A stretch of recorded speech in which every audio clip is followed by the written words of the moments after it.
Alrighty, welcome guys. This is going to be the Kathril Decksplaination. Shout out to my buddy last week, Spacecraft, in the middle of our game last week for New Capenna versus Ikoria. He played the Kathril Precon, but my wife actually has a finely tuned Kathril Aspect Warper deck. Now, that being said, I am the one that did construct her deck. My wife is a great player, but she does not like to build her own decks. She just likes to play. And Kathril is one of those that fits her play style of just go in and smash. Ironically, it is one that is not red, which is typically what my wife plays, but still, this deck goes in and crushes the opponents just like all of her red decks do. So, let's get into it real quick. Well, it won't be really quick. I won't lie to you there. Deck build display. Okay, cool. So we've got Kathril Aspect Warper up. Now, Aspect Warper's been out since 2020, like we said, in Ikoria. Now, that being said, he's an extremely powerful build because he takes all those keyword creatures in your graveyard and turns them into counters that go onto Kathril or wherever you want the counters to go. So let's read the ability here. So we've got 2 and white, black, green, which are our colors for this commander deck. 3/3 Nightmare Insect. When Kathril Aspect Warper enters the battlefield, put a flying counter on any creature you control if a creature in your graveyard has flying. Repeat this process for First Strike, Double Strike, Death Touch, Hexproof, Indestructible, Lifelink, Menace, Reach, Trample, and Vigilance. Then put a +1/+1 counter on Kathril for each counter put on a creature this way. Now, what we've done in this deck, as you see, it's called Grave-Tron, meaning that we are purposefully trying to fill our graveyard with creatures, so that way by the time Kathril comes out, Kathril is going to be the big threat. And Kathril is going to be the thing with all of the counters on it, and it's going to be impossible to deal with. And believe me, I've played against it several times. It is impossible to deal with. So, let's see. We will start, like I said, with the mana base here, as I like to do.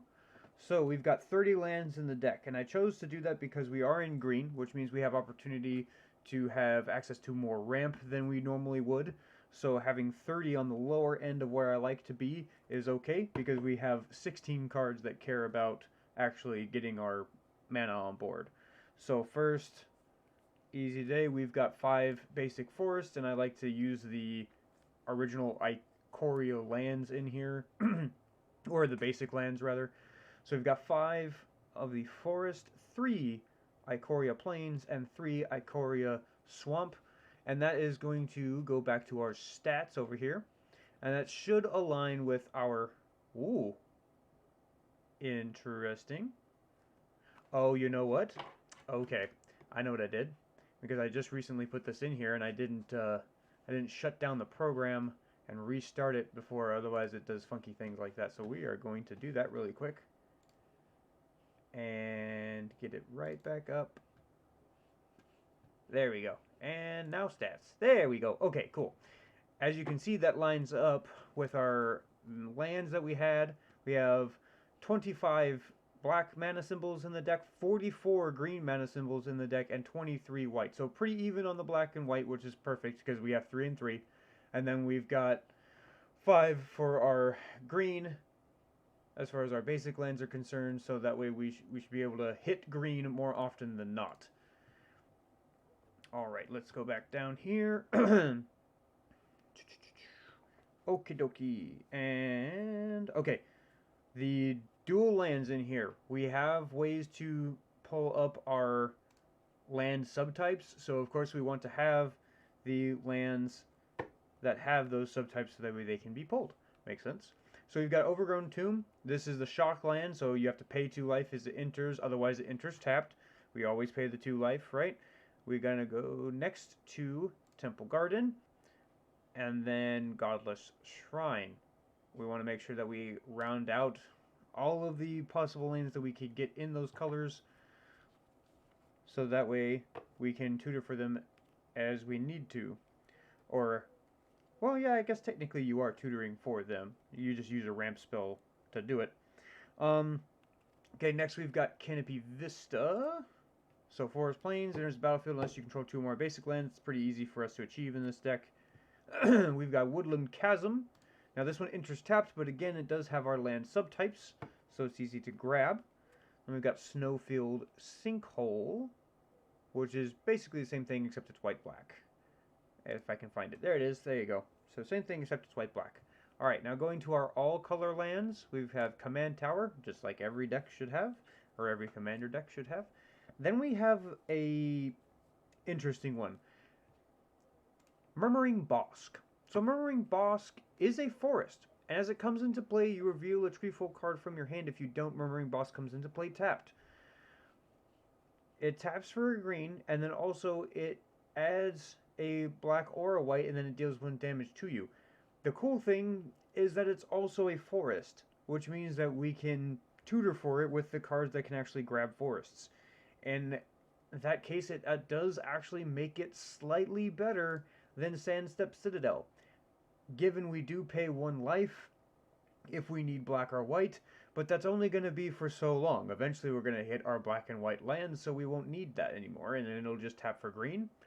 And we still have a land that we were able to tutor for early in the game, or if we needed it, so that way we can hit all of our colors very easily. Now, again, Sandstep Citadel is in the deck for obvious reasons. It still taps for all of our colors, it just enters tapped. And then we have the better version of Sandstep Citadel, which is our Endotha Triome, right? Well, we definitely need to have that in here. It's all 3 of the subtypes, and even though it enters tapped, it will tap for all of our colors. Next, going into our utility lands, we have an interesting lot. So, Shizo, Death Storehouse, is our first one. It's a legendary land. It taps for black only, but you can tap a black, tap it, target legendary creature gains fear until end of turn. Now, while this doesn't necessarily give us another counter, it does give us an interesting ability. Fear is an old keyword that means that it cannot be blocked except by other black creatures or artifact creatures. And that's assuming that it doesn't have any other keywords on it.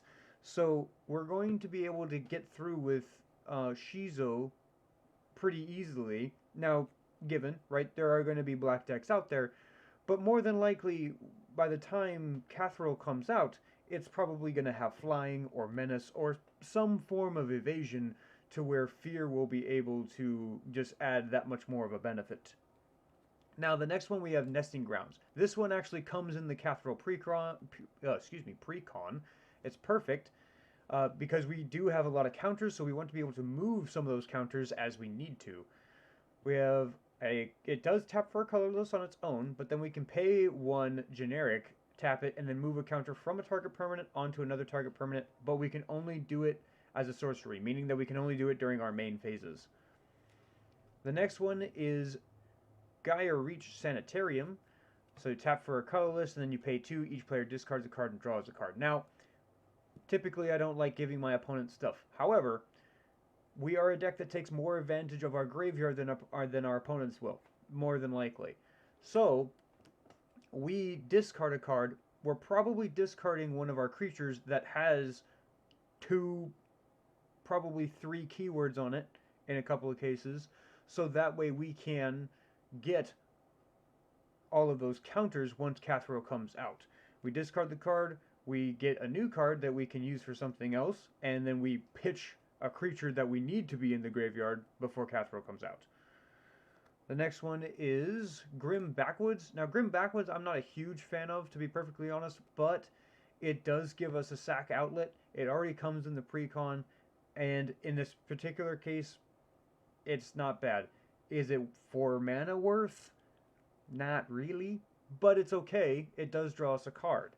So we pay 4, basically, so 2 generic and a green and a black here. To tap it, sacrifice a creature, we draw a card, but we get to sacrifice a creature that's on the battlefield that maybe we need in the graveyard before we want Kathril to come back to the battlefield, or come onto the battlefield initially, either way. The next one is Command Beacon, which I think is an excellent card. It's come down a little bit now that it's $4. I'm kind of glad to see that. Um, so Command Beacon is a colorless, and then you can tap it, sacrifice Command Beacon, and you put your commander from your hand into your hand from the command zone. This is particularly important because Cathril's already a 5-costed commander, and 5-costed commanders, once it goes upwards from that, it becomes extremely hard to recast your commander should it get removed. Now, the way that this deck is built, Kathril is already extremely hard to remove, but this is Magic, and there are ways around everything. So, having a command beacon in the deck is handy, especially if we, for whatever reason, get Kathril out too early before some keywords have been able to get into our graveyard because of some emergent situation. Because there are pretty aggressive decks out there, and while this one is fast, there are most certainly decks that are faster. The next ones that we have are our fetch lands, right? Or our budget, quote unquote, budget fetch lands. So we've got Naya Panorama, right? It will not obviously search for a mountain in our case, but it will get us a basic forest or a basic plains. And the same thing with Jund Panorama. It's not going to get us a mountain, but it will get us a swamp or a forest. Then we have Krosan Verge, which is most excellent because it we can tap 2 to tap it and then sacrifice it for a forest and a plains card. So we can get 2 lands for the price of 1, which is nice. And then we have Grasslands, which is basically the same thing, except it's either or rather than and. Our lands, pretty decent. Now, going into our ramp. Our ramp is is very specific. We chose this ramp because of a couple of reasons. This ramp is the fastest that we need, but it also has some creatures that will benefit us a little bit more. So, sort by type detailed. That helps a little bit more. So, as always, right? Sol Ring. Sol Ring's going to be in every deck. That's in every commander deck. Then we got Birds of Paradise. Birds of Paradise is excellent. We're a 3-color deck. Birds of Paradise will satisfy for tapping for any one of our colors. Plus, it has flying, which is one of the keywords that's on Kathril. So should Birds of Paradise die for whatever reason, we still have a way to reutilize it. Findhorn Elves. It's a druid that taps for a green, and it's 1 mana to cast, so it's a little bit faster. We can't use it the same turn, but on turn 2, still gives us access to a little bit more mana than we would. Llanowar Elves, same thing. We tap 1 green, get another green to have for the next turn. Arbor Elf is a fun one. So Arbor Elf, it untaps the target forest. Now, we do have more forests in the deck than we do of any other type of land. That being said, we do need to be careful because, well, we have 5 basics. Okay, 6, 7, 8, kind of bouncing around here a little bit. 9, 10, 11 forests. So we have a good chance of hitting one to untap it, and we kind of care about untapping our forests because we do have a few that enter tapped that also that also tap for another color. So therefore, we want to be able to untap it so that way we can utilize the mana as necessary. Next we have an obvious one, Arcane Signet. Again, should be in every commander deck. And then we got 3 Visits and Nature's Lore. We have talked about these guys before. They're basically effective reprints of each other, which is fantastic because they're 2 mana for a sorcery. Put a target forest card into play and shuffle your library. Pretty easy. It doesn't even come in tapped unless the card itself says that it comes in tapped. At the very least, we dig for it, it comes out, and now we have access to another color on our next turn. The next one is another interesting one. It's Sylvan Caryatid, and this one has hexproof. Again, for the same reason that we got our Birds of Paradise. If this one ends up in the graveyard, we have a mana dork that also has a keyword, and they're and a very good keyword at that. Then we have Voyaging Satyr, which is similar to Arbor Elf, except that it just untaps any target land, which is nice, as opposed to specifically a forest. We don't have to be as careful. That's kind of what I'm trying to get at there. The next one we have Lotus Cobra. So Lotus Cobra is great, especially for the tapped lands, because then we get to utilize mana that turn, even as it comes in tapped. Then we have Chromatic Lantern. We are very familiar with Chromatic Lantern at this point. It's good for every 3-color deck and up. Fixes all of our colors and it taps for a color. Then we have Cultivate and Kodama's Reach. I believe every green deck should have Cultivate and Kodama's Reach because it pulls 2 basics, one to your hand and one directly to the battlefield. Even though it enters tapped, it's still good. Now another one that we got is kind of fun, and I honestly didn't know that this card existed until I was looking it up because of the specific keywords that I needed. So we have Silhana Starfletcher. Silhana Starfletcher is 2 and a green. It comes into play, you choose a color, it taps for a color of the chosen color. Now while that doesn't seem good, it also has the old way that you say reach, and actually in the Gatherer it will actually say that it has reach. It actually even says it here. It says reach. This creature can block creatures with flying. So even here in our app here, it actually says that we have reach, therefore it will count as a reach counter if Silhana does happen to be in our graveyard.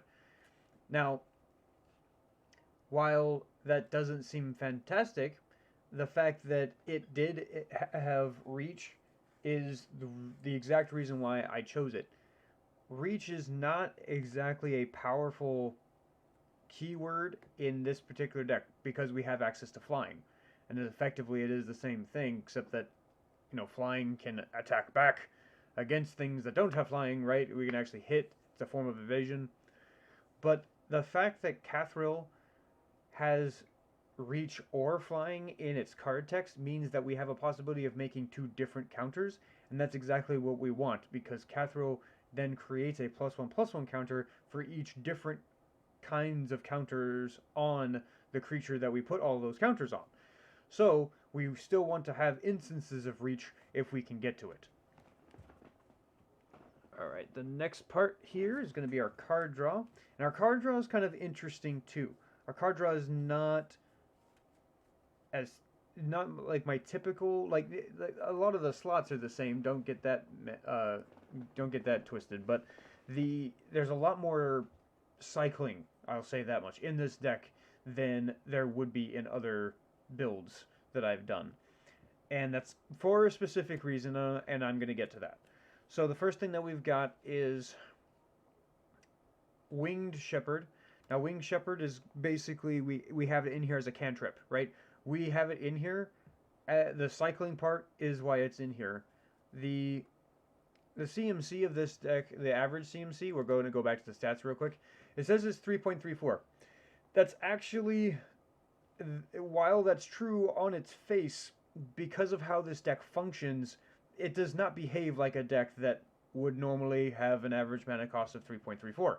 It is much faster because a lot of the stuff we're dumping into our graveyard, and we're just putting counters onto Kathril before Kathril swings out and just completely ends an opponent. So, again, that being said, Winged Shepherd, even though it's 6 mana on its face, we're actually treating it as a 1 mana cantrip. So 1 white to cycle the card, and then we draw a new card, but now we have 2 keywords in our graveyard. The next one is Shimmering Barrier. This is another old card. It's a wall, but it cycles and it has First Strike, which gives us another counter that we can put onto Kathril. Titanith Rex. This one comes straight out of Ikoria, and actually I believe this might have been in the precon as well. This one is a 1 generic and a green to cycle the card. So 2 mana effectively to cycle the card instead of the 9 mana that it actually costs on its face. And then when it cycles, it puts a trample counter on a target creature we control. So even if even if Kathril's already out and we don't have a trample counter, we put a trample counter on it. This other one is actually super fun. We have Undead Gladiator. Now this is a cycler that keeps on cycling, which is kind of interesting. One, it's a zombie barbarian, which I think is fantastic, and actually I'm getting a copy to slightly adjust in my Sephiroth deck because it's a barbarian, and I have to have every class type in D&D in that deck, or at least the ones that I can make work. But other than in the context of Kathril, this is perfect because not only is it a cycling card on its own, but it's a discard engine for our other creatures that we can get into our graveyard with other keywords. So one black that we will never cast. We get a zombie barbarian that's a 3/1 that is 1 and a black, discard a card, then return Undead Gladiator from your graveyard to your hand. Activate this ability only at your upkeep. That's fine, right?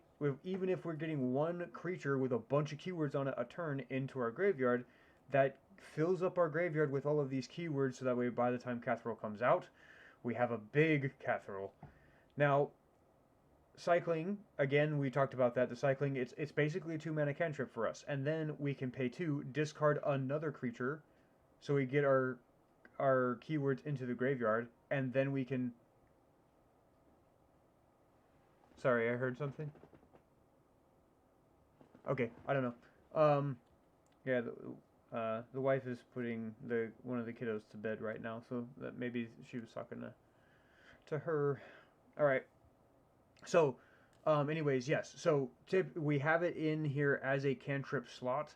However, this card does so much more, and it's fantastic.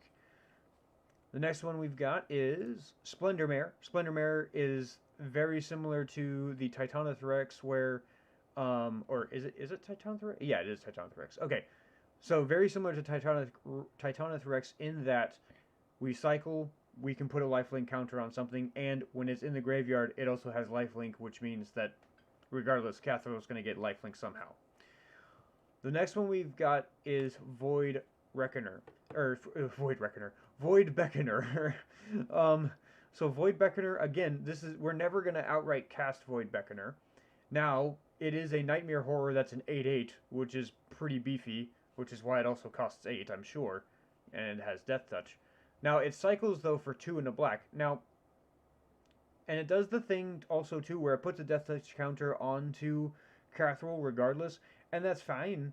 I just don't like paying 3 mana for it, but it does give us a Death Touch counter. We don't have access to a whole lot of Death Touch in this deck, so for now, it does the job. Now for our quote-unquote actual cantrips, if you will, we have a little bit. We got a little selection here. So Grapple with the Past. So 1 and a green for put the top 3 cards of your library into the graveyard. Then you can return a creature or land card from your graveyard to your hand. More than likely, we're going to get that land card to our hand because we want to be able to put as many creatures into our graveyard as possible.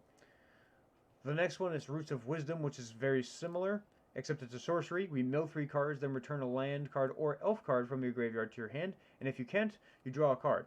In a way, Roots of Wisdom, I believe, is actually better than Grapple with the Past, because Grapple with the Past says, like, if you can't, it doesn't say if you can't, then you draw a card, and I really wish that we had more effective reprints of Roots of Wisdom. But for right now, Grapple with the Past is fine, and Roots of Wisdom is fantastic.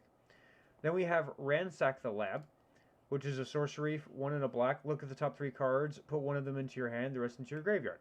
And it actually is a little bit nicer because this doesn't care about what kind of card it is, so we can potentially hit a couple of creatures, or maybe 1 creature, 1 land, and another sorcery. Maybe we like the other sorcery, and we pitch the creature because the creature has a keyword on it.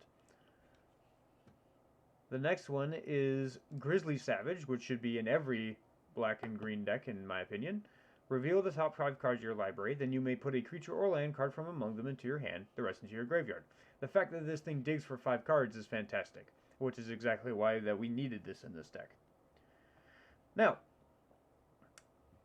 for some other cards that draw us cards, well, yeah, first let's do the mass draw, which is pretty obvious. We've got Return of the Wild Speaker. It's one of my favorites, especially in green. We're going to draw cards equal to the greatest power among non-creatures we control, which is probably going to be Kathril, and it's going to draw us a lot of cards. And then we're going to have Rishkar's Expertise. Draw cards equal to the greatest power among creatures you control. Same. And now we get to cast a card with converted mana cost 5 or less from our hand without paying its mana cost. Fantastic card. We get access to a whole bunch of our deck, probably. I would imagine that we could at least draw the potential for drawing 10 or more cards with these two cards is ridiculous. It's because Kathril comes down pretty quick, and when it does come down, it comes down with way too many counters on it, and yeah, you're drawing a significant portion of your deck every time you try to use these spells. Now, we'll go to the other cards that I think are kind of fun. We've got, let's go up to our artifacts here. We've got Key to the City, which is great. So 2 mana, then we tap it, discard a card. Up to 1 target creature can't be blocked this turn, so we know what that's going to be. We're going to make Kathril the thing that can't be blocked. So that way we can get the commander damage as high as possible.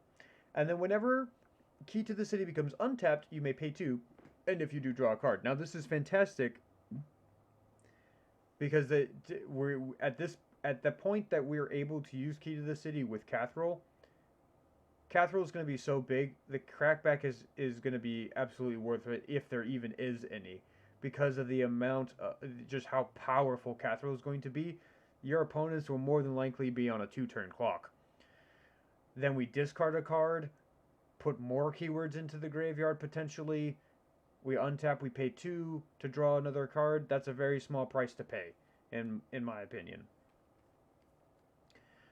Next one is super great for this deck, because it's Colossal Majesty.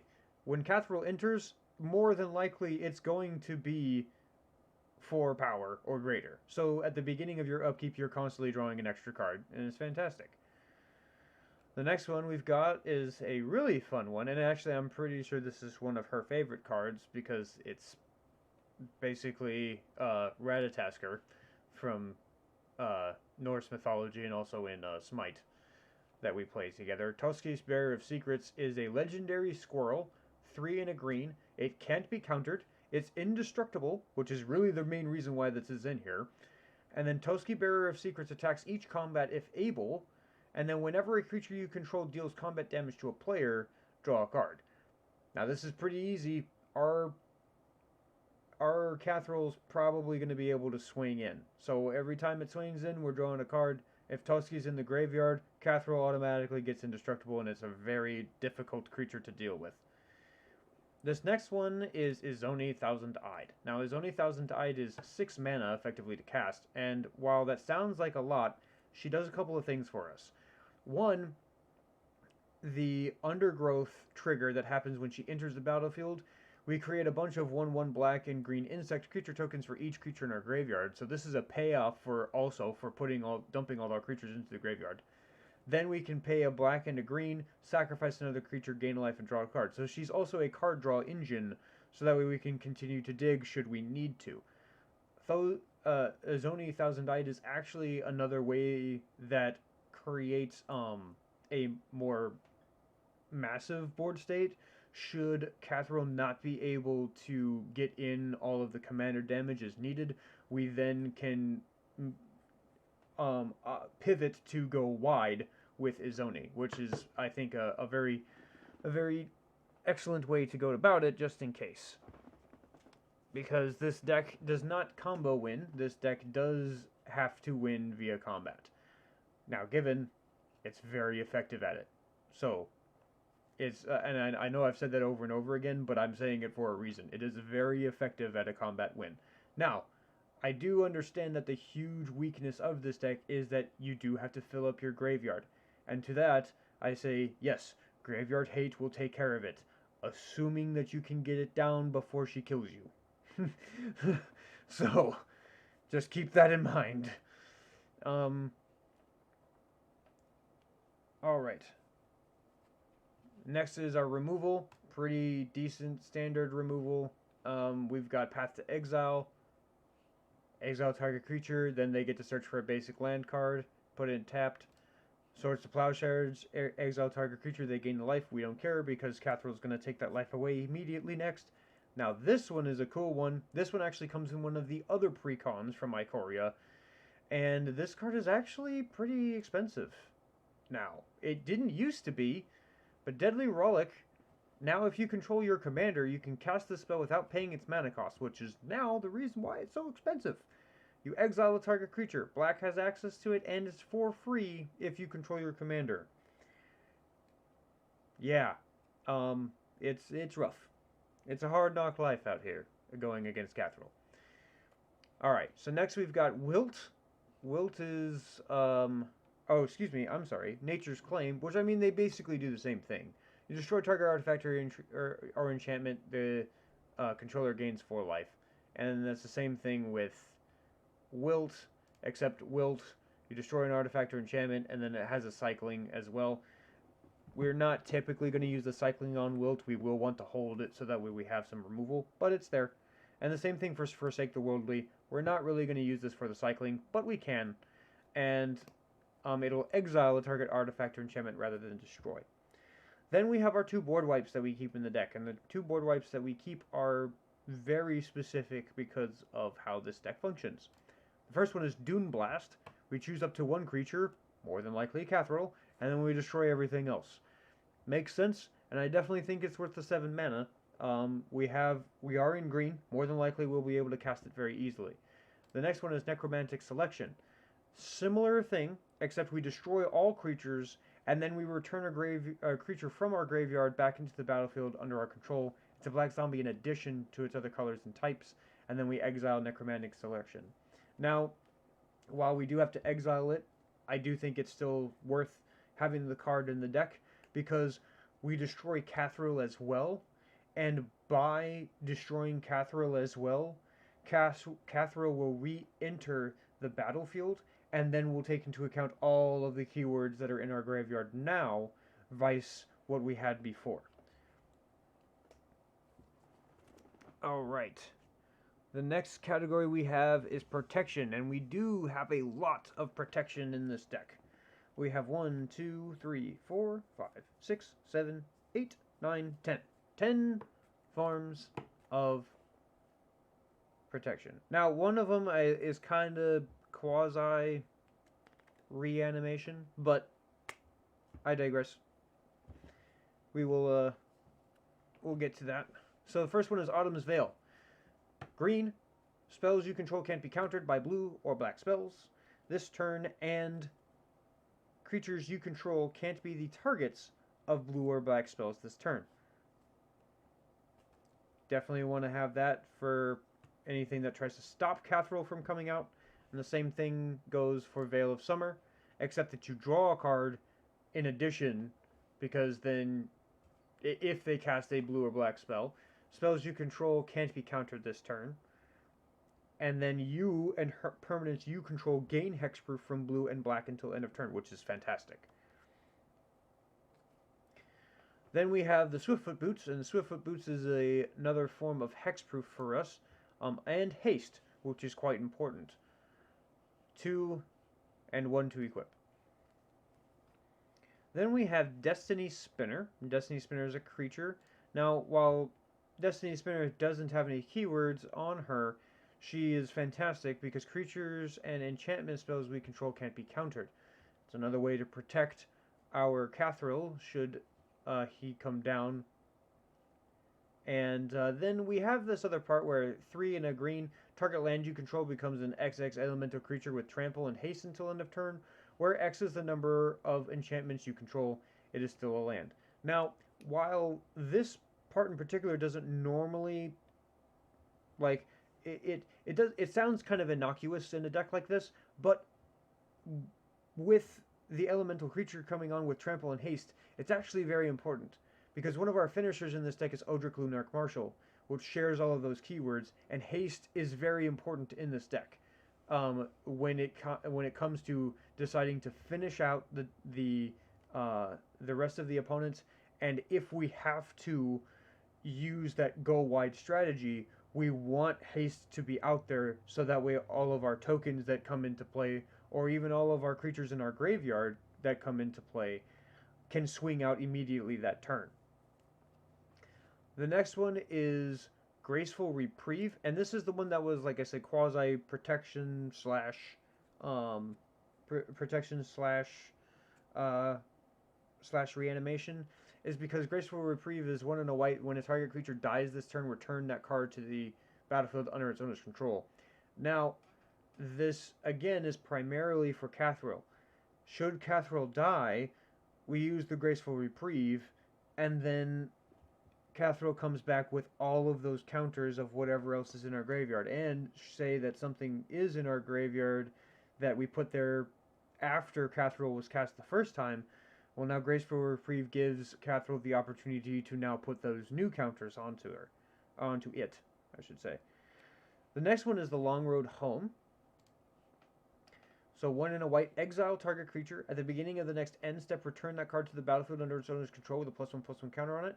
This is for a very similar reason. We want it to be exiled in order to protect it from, say, like for whatever reason, if it didn't have hexproof, or maybe a board wipe that can get around our hexproof and indestructible, like say a Cyclonic Rift. Then we Long Road Home our commander, so that way at the end of the turn, commander comes back and Cyclonic Rift did effectively nothing. The next one is super cool, and this is another reason why the cycling cards really matter. Astral Drift. So Astral Drift is 2 and a white. Whenever you cycle Astral Drift or cycle another card while Astral Drift is on the battlefield, you may exile a target creature. If you do, return that card to the battlefield under its owner's control at the beginning of the next end step. Now, while Astral Drift can be used for removal of other creature stuff temporarily, we can also use it for our commander to effectively dump stuff into our graveyard and then have Kathril be exiled and come back at the end step now with all of the counters that we want to have on it. The next one is also a super fun one that actually comes in this precon as well, and it's the Slippery Bogbonder. Which by the way is a super fun name, I just gotta say. Slippery Bogbonder is a fantastic name. 3 and a green for a human druid, 3/3, with flash, meaning that it can be cast at any time, so long as you have the mana. It has hexproof itself, and then when it enters the battlefield put a hexproof counter on a target creature, then move any number of counters from among creatures you control onto that creature. So not only are we protecting it, but any other counters that we have, we can move those counters around to, or at least onto the creature that we're trying to protect. Then we have Guardian of the Gateless, which is a fantastic one. Guardian of the Gateless is one that we can potentially protect, and it will basically stop our opponents from being able to attack into us, prevents a lot of that crackback, plus the fact that Guardian of the Gateless gets +1/+1 for each creature that it's blocking. So it's basically a big mana, or not a big mana, but a big token stop. Because however many 1/1s are going to try to swing in at you, because maybe you have a smaller board state, Guardian of the Gateless basically says no to all of that. And especially in combination with saying, like, putting Indestructible onto Guardian of the Gateless, your opponents can effectively do nothing to you during combat at that point. Then we have another one, Blazing Archon, which is effectively the same thing, except it's 9 mana to say no. It's a 6 white for an Archon that's flying, so, we get flying out of it. It's a 5/6, and creatures can't attack you. Just straight up, can't attack. Doesn't matter. Alright, the next that we're going to go into is our recursion or reanimation spells, and we do have a few, and a few fun ones at that. So one of them, very efficient, regrowth, 1 and a green to return a card from our graveyard to our hand. The next one, Recollect, which is 2 and a green, that does exactly the same thing. Then we have Skullwinder, which has Death Touch. So that's one of our ways to access Death Touch in here. And it's 2 and a green for a snake, 1/3. And then when it enters the battlefield, you return target card from your graveyard to your hand. Then you choose an opponent, and that player can return a card from their graveyard to their hand. Potentially make a friend for a turn, but really what matters is that it has Death Touch, and when it goes into the graveyard, now you have access to Death Touch, and you've also been able to get something back into your hand. The next one we have is Null Priest of Oblivion. There it is.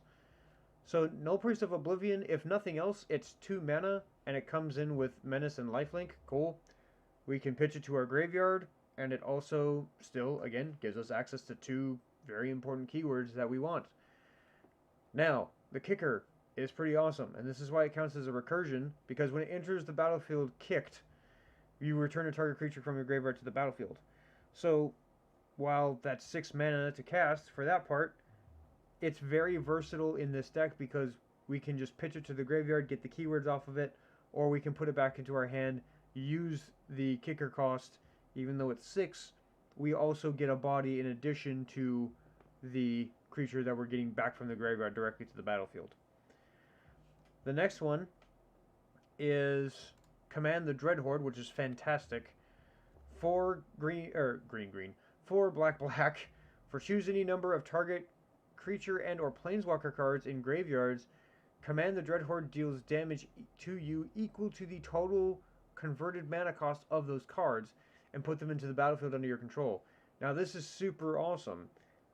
Now, while I will say that the damage to your life isn't all that great, the fact that the fact that you're able to get any number of target creatures is fantastic. We don't have any planeswalkers in this deck, so that part doesn't really matter so much.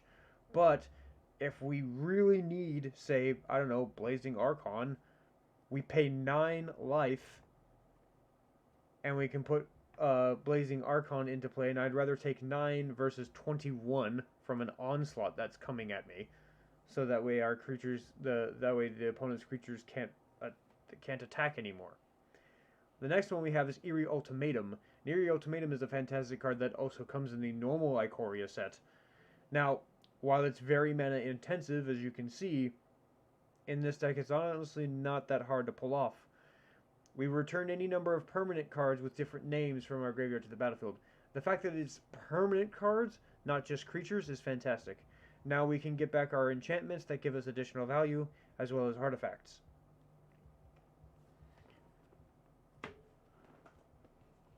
Alright, the next thing is what I consider the tutor of the deck, and the tutor of the deck is Buried Alive. Buried Alive is so gross in this deck. 2 and a black, search your library for up to 3 creature cards and put them directly into the graveyard. And then shuffle your library. In most decks, Buried Alive definitely serves for putting combo pieces into the graveyard, and then we can bring them back later. But in this deck, it's just, we find the 3 best creatures with the keywords that we need, put them into the graveyard, and then we just cast Kathril. So gross. And it makes Kathril incredibly strong. Like, incredibly strong. Very quickly. Now, this next little section here is just some value stuffs that I've decided to put into this deck, which I think are great. One of them being Amulet of Vigor. So whenever a permanent enters the battlefield tapped under your control, you can untap it. And this is good for the lands that enter tapped. Now, while it's not entirely necessary, it's kind of a cool thing to have. We don't need it, but I tell you what, I don't know how, but Annabelle seems to draw Amulet of Vigor just about every single time, and it works very well for her. However, I would say that perhaps I would take it out if there was another way to ramp and untap that is very efficient, like the Arbor Elf is. However, I don't think there is one that quite does what Arbor Elf does for 1 green mana, you know? So, nope, leave it. Yeah, okay. The next one we have is the Ozolith. So the or Ozolith, or however you want to pronounce it, honestly, it doesn't matter.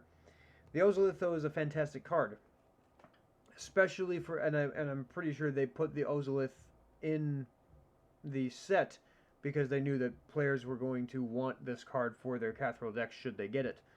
So the Ozolith is one colorless for a legendary artifact. Whenever a creature you control leaves the battlefield, it if it had counters on it, you put those counters then onto the Ozolith. And then at the beginning of combat on your turn, if the Ozolith has counters on it, you may move all counters from Ozolith to target creature. So, oh, awesome. Thank you, Red, for the party of 6. I really hope that you guys enjoy Magic, and I this is what I love to do. I absolutely love Magic the Gathering. Hello there, General Kenobi. I guess in this case it's General Red. Um, Again, super appreciate you guys rating. Well, I appreciate Red. Thank you for rating, and those of you that stuck around, I super appreciate you guys sticking around to watch. Right now, we're getting toward the end of our Decksplaination, is what I like to call it here. But we're not quite done yet, and I have a few things left to explain. So going back to the Ozolith here. The Ozolith is fantastic so that way we don't lose our counters off of Kathril. Kathril will be able to make so many counters over the course of the game that we don't really want to lose it. So having the Ozolith out there, we'll be able to move those counters onto it, and then should we want it to go onto another creature that we can perhaps swing out with, then we can do that later. Another one is Yahenni, Undying Partisan. Yahenni, Undying Partisan is 2 and a black for a 2/2 Aetherborn Vampire with haste, and then whenever a creature an opponent controls dies, you put a +1/+1 counter on Yahenni, and then we sacrifice another creature and Yahenni gains indestructible until end of turn. Now, unfortunately, because if Yahenni would end up into our graveyard, the indestructible part doesn't actually count going on to Kathril because Yahenni doesn't innately have indestructible. However, the haste part is still great because should we have to go wide instead of just going tall like we do with Kathril, then we have access to haste with, again, Odric, which is who I'm going to talk about next. With Odric, like I mentioned before, is going to be one of our finishers, and Odric does the thing where he shares all of our keywords over across all of our creatures. So, 3 and a white for a 3/3 human soldier. At the beginning of each combat, creatures you control gain first strike until end of turn if a creature you control has first strike. The same is true for flying, death touch, double strike, haste, hexproof, indestructible, lifelink, menace, reach, skulk, trample, and vigilance. So we have a keyword soup commander. If we have to go wide, we want to be able to spread the love across all of our creatures that we have available to us, so that way we can finish the game. Makes sense to me. And then the next one we have is a fantastic value piece, Underrealm Lich. Every deck that wants to do graveyard stuffs, I believe, should have an Underrealm Lich. You just don't count it as your card draw. Make it an extra value piece. 3 black and a green for a 4/3 zombie elf shaman. Fantastic, by the way. Three creature types. I'm loving it already. If you would draw a card, instead look at the top 3 cards of your library, then put 1 into your hand and the rest into your graveyard. Then you can pay for life. Underrealm Lich gains indestructible until end of turn, and then tap it. Now, the indestructible pay for life is there to protect it should it be destroyed by something. So it's not like you're trying to go in and swing in with an Underrealm Lich, right? But the Underrealm Lich is fantastic for that first part, and this is why I said don't use it as don't put it as a card draw slot in your normal deck. Underrealm Lich needs to be an additional value piece because it's a replacement effect, and that means that exactly as it says, if you would draw a card, instead you look at the top 3. So you need to make sure that you have your base set of card draw spells, and then you put Underrealm Lich as an additional value spell. Now, the rest of our creatures that we have are keyword soup creatures specifically. That is their purpose in this deck. They have no other purpose other than that they have a whole bunch of keywords on them and they need to be dumped into our graveyard. Now, the first one is a pretty fun one, I think. He's a flying hasty, oh, excuse me, a flying hasty boy called Uktabi Drake. Uktabi Drake is 1 green for a Drake, go figure. 2/1, and he's a flying hasty boy. Cool. Now this thing has Echo, which in our deck is actually okay. Echo is 1 green at the beginning of your upkeep. If this came under your control since the beginning of your last upkeep, you sacrifice it unless you pay its Echo cost. We're more than likely not going to be paying the Echo cost in this deck. We want it to go to the graveyard, and now we have access to a flying hasty boy in our graveyard should we need it, and we also get a flying counter onto Kathril when the time comes. The next one is Basara Tower Archer, which is hexproof and reach, and this is the only purpose of why she's in here is because she has hexproof and reach. So if we're able to dump Basara, we now have access to 2 counters that we can put onto Kathril. And again, reach is not a bad one. Reach at least gives us a little bit of more of a defense against flying, but the hexproof part is really what's important. Then we have Bantu. Bantu the Glorified. So 2 and a black for a menace and indestructible. This part is awesome because even though normally Bantu, it can't attack or block unless a creature died under your control this turn. So that's the thing with all of these Amonkhet gods is that they have like a stipulation to them. But they innately have these abilities that are on the top. So Bantu the Glorified, we don't really care about this other part.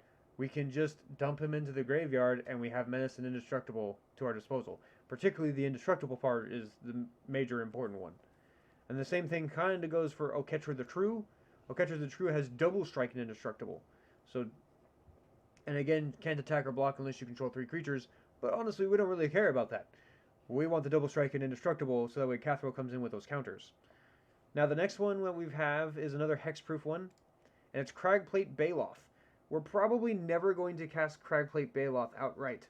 I don't think I've ever seen Annabelle cast Cragplate Baloth outright. But it can't be countered, should it come in, right? And it has hexproof and haste. The hexproof part, again, is super important for when Kathril enters, and the haste is important for it should we decide to end the game with a massive array of creatures to go into Odric. The next one is a Chroma Vision of Ixidor, which is fantastic. So it's 5 white for a 6/6 angel, but again, we're probably never going to outright cast a Chroma. She's flying, first strike, vigilance, and trample, so 4 keywords on the same creature. Blah. At the beginning of each combat, until the end of turn, each other creature you control gets +1/+1 if it has flying, +1/+1 if it has first strike, and so on for double strike, death touch, haste, hexproof, indestructible, lifelink, vigilance, protection, reach, trample, vigilance, and partner. Now, while partner, this is the only partner that we have in the deck, so obviously that's not really going to work. Protection, we don't really have any protection cards in this deck.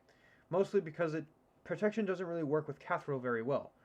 So, if we were building around a Chroma, this would be fantastic. But since we don't really care about protection so much. But the thing is that we still get +1/+1 for all of these other things. And especially should we, I don't know, have Odric out with all of our other creatures. That means all of our creatures are getting buffed in addition to all of the keywords they're about to get. I think that Chroma is a great card. Should we be... But the thing is that we have to cheat it out, right? We're not trying to cast it outright. And then the next... And the last card, but definitely not the least, is Zatalpa, Primal Dawn. So it is a 6 and a white for a 4/8 Elder Dinosaur. Flying, double strike, vigilance, trample, and indestructible. Just keyword soup. 5 keywords onto 1 card, which is fantastic. And it's another source of indestructible. So, that being said, we, again, are never going to cast Zatalpa outright, but Zatalpa is worth the 8 mana if you were to cast it. Now, Zatalpa does actually come in this precon, and it actually makes sense for Zatalpa to come in this precon because of all those keywords. Zatalpa is our second form of double strike in this deck, and so, and then on top of that, it gives us indestructible, trample, right, flample, my favorite keyword, or smushing of keywords. Zatalpa is probably one that, like, if we were to get Buried Alive, right? We talked about Buried Alive earlier. We searched for 3 creatures, put them in the graveyard. Zetalpa is going to be number 1. Okay? Zetalpa is going to be number 1. Then probably a Chroma. I would, well, maybe not, because a Chroma, I would say a Chroma's number 2, because it has first strike. But then again, because Zetalpa also covers the other ones that go into that. Because what? It has, what, flying? Yeah, flying, first strike, vigilance, trample. Well, Zetalpa also has flying, well, it has double strike, yeah, and then vigilance, trample. But the thing is that the first strike does give the difference in counters, which is what we're looking for, right? But to finish my point, the 3 creatures we would more than likely put into our graveyard immediately with that would be Zetalpa. It would be something with Death Touch and something with Hexproof. So more than likely, Visara Archer would be the best one because it gives us a different keyword. On top of Hexproof, it gives us also Reach. And then we would also want to get a Death Toucher like Skullwinder. Because, or Void Beckoner. Because if we have Death Touch in the graveyard with Double Strike takes into, is first strike damage and then normal damage as opposed to just first strike. So that means that Kathril, whenever it attacks, it would immediately destroy whatever was thrown in front of it. Doesn't matter. Unless it had Indestructible, that creature's gone. So I think that, and you would get the most counters out of one go that way, and that makes it extremely hard to deal with. Now, we get to do something a little extra special for this Kathril deck. 1, because it hasn't even been an hour yet. And 2, because there have been some new cards that came out. Streets of New Capenna has given us a new counter called Shield Counters. And Shield Counters do this really fun thing. And as you can tell, I've been thinking about this a while because I have a sideboard now. So, particularly for this card, Family's Favor, which I think is a great card, because it's, in a way, it's a draw engine, should we need it, but it also gives us a counter, should we need it. Now, the shield counters, if a creature with a shield counter on it would be dealt damage or destroyed, we remove that shield counter from it instead. So it gives us another form of protection. It's not necessarily indestructible. I guess it's technically like the more fair version of indestructible, if you could even call it that. But the fun thing is, now we have another type of counter that we can put onto Kathril, which means that if it were to shift over to, say, I don't know, the Ozolith, we have now ways of moving shield counters around to other things. And so I started really playing around with this a little bit. And effectively, what I came down to was that we can't really put a whole lot of cards in here that have shield counters, unfortunately. There's only so many that really apply, and when I say so many, I mean 2. But, nonetheless, there are fantastic cards, I think, that can go in this deck. So Family's Favor, whenever you attack, you put a shield counter on an attacking creature. Until end of turn, it gains whenever this creature deals combat damage to a player. Remove a shield counter from it, and if you do, you get to draw a card. Now, I already talked to you about how this is a card draw engine. Now, another fun one is Titan of Industry. And while, again, this is another one that we would probably never outright cast, it's 7 mana, but we can get a couple of things when it enters the battlefield, on top of the fact that it also has Reach and Trample, so it could give us those counters should it go to the graveyard. Now, when Titan of Industry enters the battlefield, choose 2. Destroy target artifact or enchantment, so extra access to removal. Target player gains 5 life, if we need it. Create a 4/4 green Rhino Warrior creature token, if we need to go a little bit wider for whatever reason. And then we can put a shield counter on a target creature or control. So we have access to shield counters now. We want to use them. Now,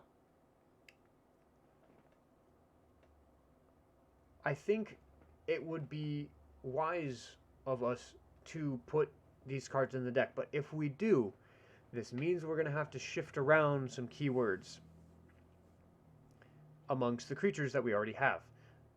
Before we get into that, there's another Streets of New Capenna card specifically that came out in the Broker's Precon called Resourceful Defense. It's an enchantment, 2 and a white. Whenever a permanent you control leaves the battlefield, if it had counters on it, put those counters onto a target permanent you control. Then you can pay 4 and a green, and a white, move any number of counters from target permanent you control to another target permanent. So we have access to another card that can shift around our counters whenever we want to, as long as we can pay the mana for it. Having the redundancy of Nesting Grounds and Ozolith with another form of that with Resourceful Defense is fantastic. This card is going to go, I think I want to slide it into our protection slot, but I'm not entirely sure if it necessarily fits protection, because it doesn't necessarily protect Kathril, it just protects the counters on Kathril. So maybe we create a new category for this deck, which is counters protection, I guess. Now, that being said, we do want to take a look at some of our cards that maybe we might be able to play around with, take out, and another card can kind of supplement for that. One of the lands that I want to put in here also is Tyrate Sanctum, which came out of Kaldheim as a utility land. It's a colorless, or it taps for a colorless, then we can pay 2, target legendary creature becomes a god, and we put an additional +1/+1 counter on it. Great. We can do that to Kathril. It's already a Voltron deck, or Grave-Tron deck. We're good. Then we can pay 4 and sacrifice it, and we put an indestructible counter on target god. This is another way to get indestructible onto our Kathril, and I think it's just another way to protect it, and this deck is just gross. This deck is just gross. The amount of ways that you can use these counters is actually quite incredible. So, what we're going to do now is a fun little part where even though this was a deck build normally, and I do physically own the cards that I have already shown you, we're going to switch some stuff in my sideboard here into the actual deck build, and then I'm going to buy those cards at some point. Probably next paycheck. Probably not this paycheck, because I've already spent money on this paycheck on cards that I need for other stuff. So, next paycheck, we're going to get the cards that we're going to slot into here, and then we're going to basically upgrade our deck a little bit with some of these new Capenna cards that gives us access to more fun counter shenanigans. Now, another one that has come out in front of Eldraine, which is actually before, is an awesome card called the Questing Beast. And the Questing Beast is 4 green for a legendary beast 4/4 Vigilance, Death Touch, Haste. So again, we have access to haste and Death Touch. Questing Beast can't be blocked except by creatures with power 2 or less. Okay. Or no, it can't be blocked by creatures with power 2 or less. Excuse me. Other way around. Then, combat damage that would be dealt by creatures you control can't be prevented. So, with Questing Beast in our graveyard, it's useful. And with Questing Beast on the battlefield, it's very useful. Whenever Questing Beast deals combat damage to an opponent, it deals that much damage to a target planeswalker that players controls. Now, that's kind of cool, because I will say, sometimes it's very hard to get rid of planeswalkers, so if we are able to do that damage, that's fantastic. Now, the question is how do we slide these into the deck? Well, I'm going to say this first off. I think Tyrate Sanctum we are going to put into the deck by taking out Sidestep Citadel. We already have 2 lands in here that have access to our colors, and they're slightly better because we can actually tutor for them outright. We talked about it. Murmuring Bosk, and we have Indotha Trio. So, I think if we take out Sidestep Citadel for a colorless land that comes in untapped, that gives us an extra utility, it's not so bad. I'm actually going to keep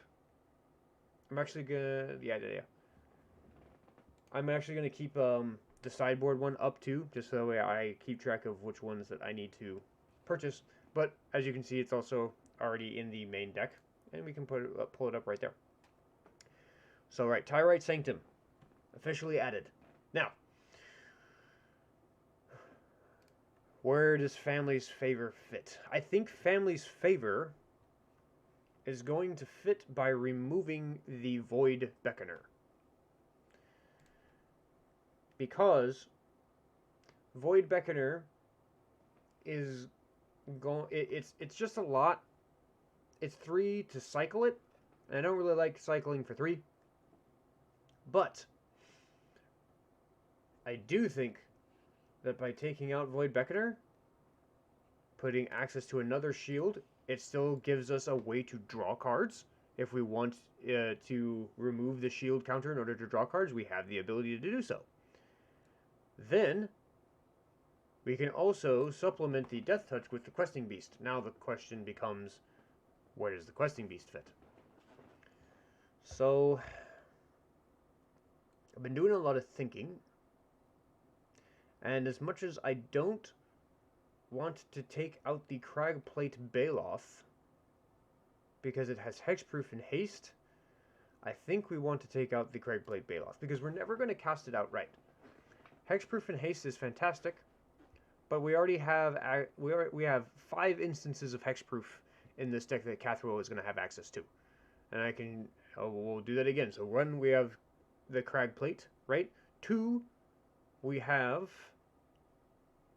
Sylvan Caryatid. It's on a mana dork. So it should be in the graveyard. We have Slippery Bogbonder, which is the super fun one. And it's the one that actually comes in the deck to begin with.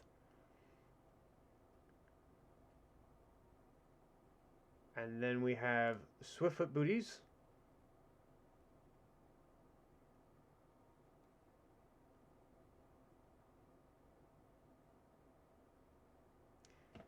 Huh. Where'd it go? Oh, yeah. There it is. Bazaar Tower Archer. So we have 5 instances, which is already a lot. So if we have 5 instances of Hexproof, I think we can deal with removing 1. And maybe we can find another place that Hexproof could go. But the Questing Beast is definitely going to be more useful than Cragplate Baloth. Because Cragplate Baloth, I like it, but its only usefulness was because it had Hexproof and Haste. Questing Beast has Haste, it has Death Touch, so it mushes together with our Void Beckoner, and it's even useful when it's on the battlefield, with the combat damage not being able to be prevented by creatures we control. Yeah, that's brutal. So now, let's see.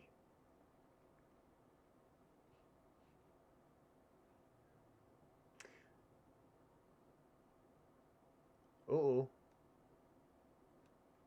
Which one am I missing down here? I'm missing the Family's Favor. Gotta make, yep. Keeping that there. Okay, cool. So, now we have Crystalline Giant, and Crystalline Giant does do an interesting thing, where Crystalline Giant is 3, it comes out of Ikoria, and at the beginning of combat on your turn, you choose a kind of counter at random that isn't, that Crystalline Giant doesn't have on it. Now, the thing I don't like is that it's random. The thing I like is that it has access to a bunch of different counters. The thing I don't like is that it's random, so I want to find something more reliable, I guess is the right word.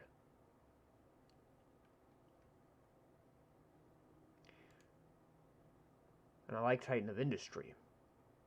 But I also don't want to get rid of the Basara Tower Archer without knowing which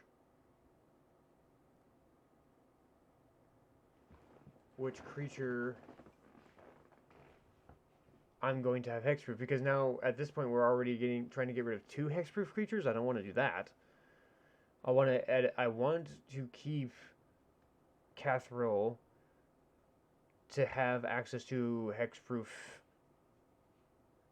at least 4. If we can swing 5 again, that's what I want to do. But at the very minimum, I want it to still have access to 4.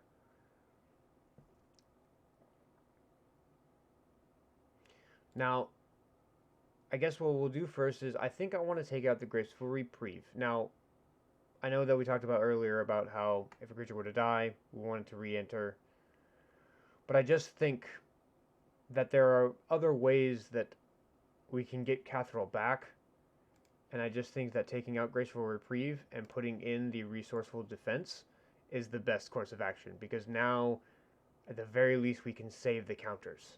We have plenty of ways to get Kathril back. We need ways to keep those counters on the battlefield so that way we can move those counters back onto Kathril. Or we can put it onto other creatures that we really want, like, say, I don't know, our angel, our guardian of the gateless, as it were, especially for indestructible. That would be fantastic. Where's guardian of the gateless? Where's he at? Right there. Yep. Put indestructible on guardian of the gateless and it can block anything. It effectively becomes Blazing Archon, which is exactly what we're trying to do. We're trying to let Kathril swing in and nothing comes back on the crackback. That's what we really want. And when I say crackback, I mean that, like, if you swing into somebody, you don't want them to take that opportunity and then swing into you for lethal, right? For basically you die. Because your one massive creature is the thing that would be able to defend you is now tapped out because you tried to swing out, and you have 3 other players that are staring you down trying to get rid of you because you're the biggest problem at the table. And believe me, Kathril is always the biggest problem at the table. So, having both of those there is great. Now, what did I do before? We put in, yeah, that's right, we swapped out and we put in the Resourceful Defense, which is good. So right now we've got Tyrite, Resourceful Defense, Family's Favor, and Questing Beast all in. Now the question is, how do I get Titan of Industry to fit? And is Crystalline Giant really the best option for having another access to Hexproof? Or is there something that's more reliable? Let's see if we can find some other some creatures with Hexproof. Ooh, all caps for some reason.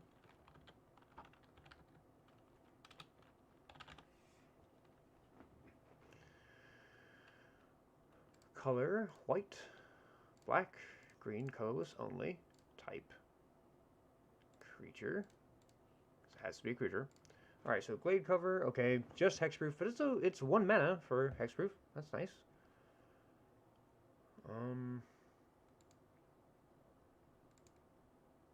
We already have Basara Tower Archer in there. Paradise Druid, the problem with Paradise Druid is that it doesn't innately have Hexproof, so we're not going to be able to use it, even though I would love to use it. Because that means that I would have another mana dork that has access to Hexproof, but that just does not work.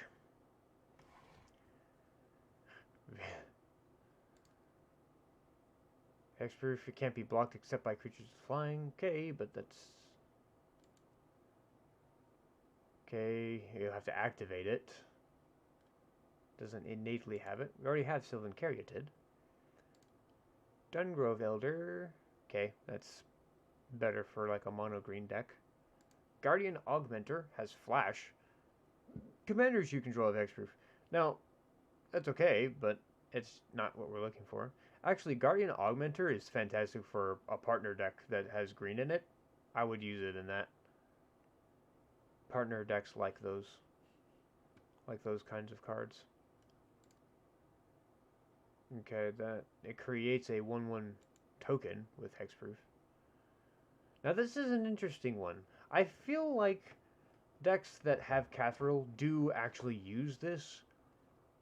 However, this puts it into the top of your library rather than into the graveyard, which is why I feel that Buried Alive is better. But hey, to each their own.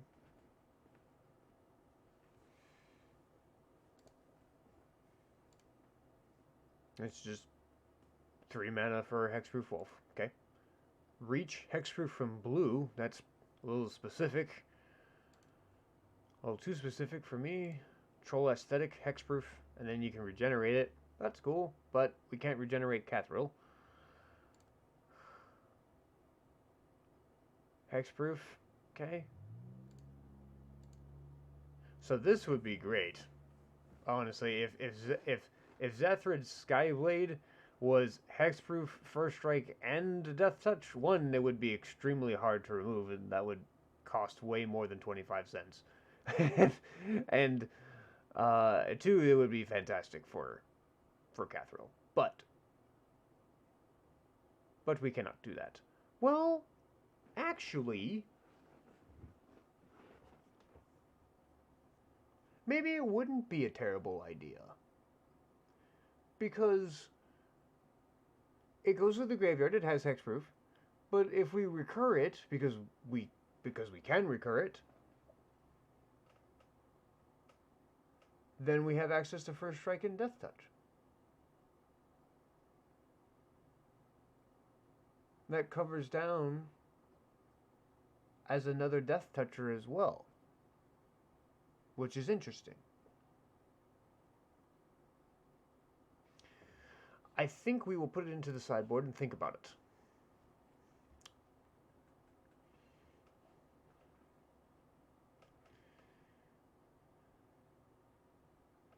Okay, Bristling Hydra. Okay, yeah, it doesn't innately have it.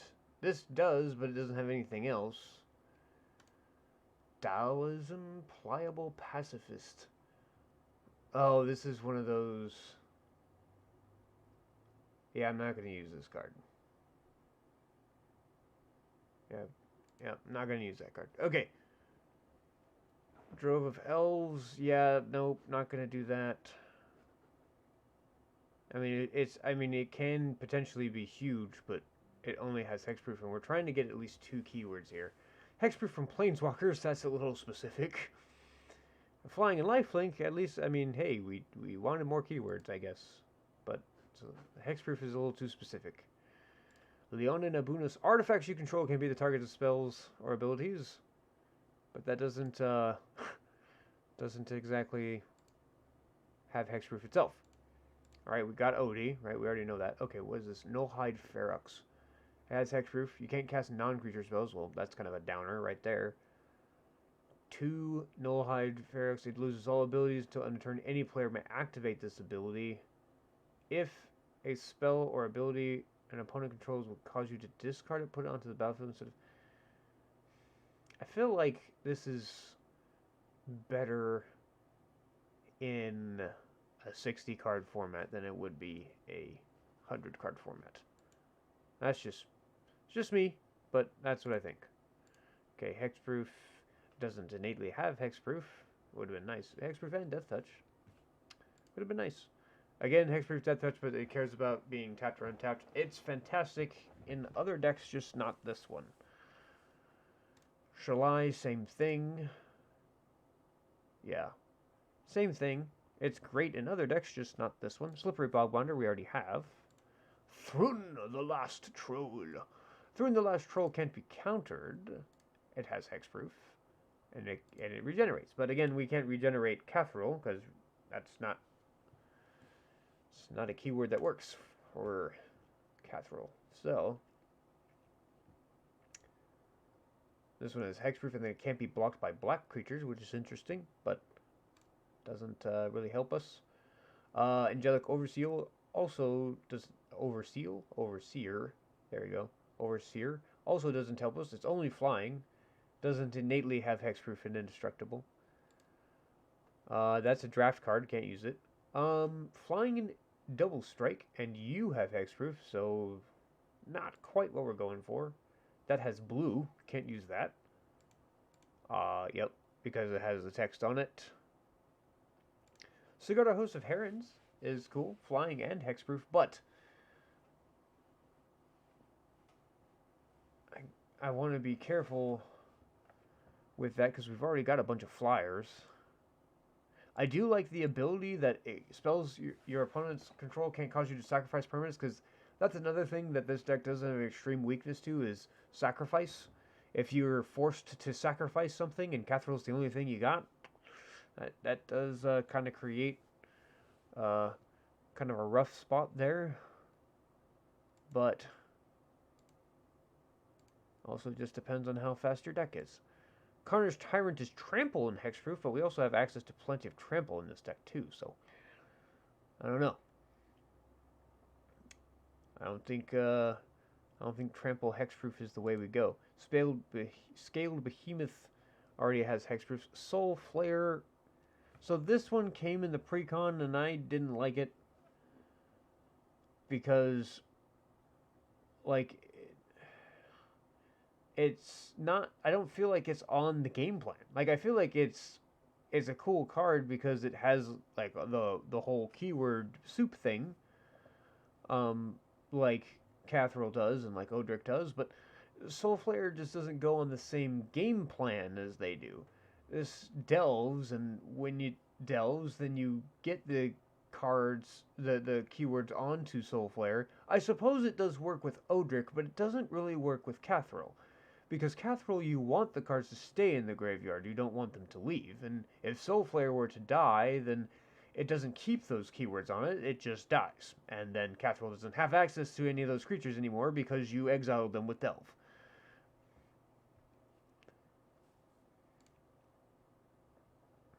Cragplate, yep, we already talked about that. Chroma, Vision of Ixidor, that's a different version, but same.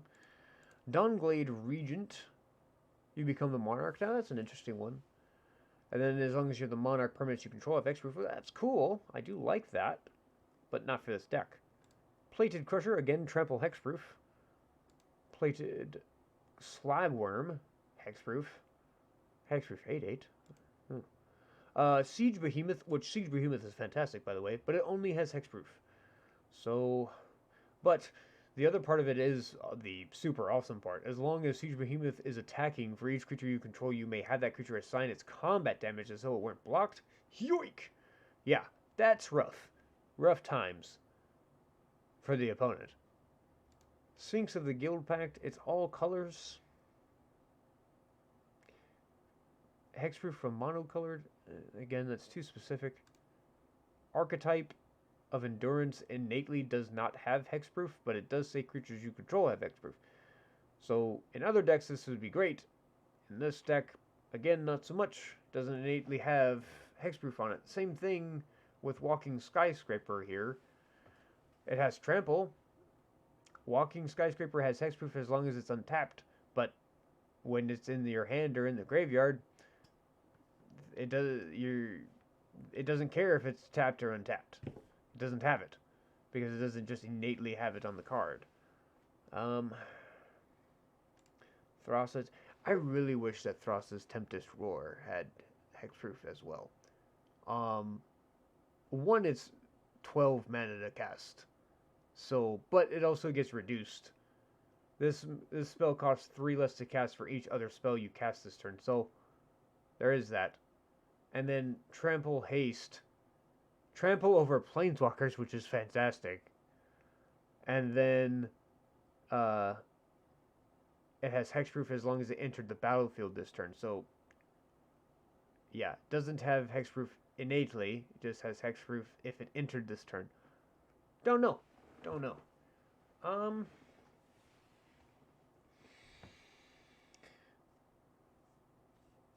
Okay. Well, so far I definitely like Zathrad's Slyblade over Crystalline Giant. That's for sure.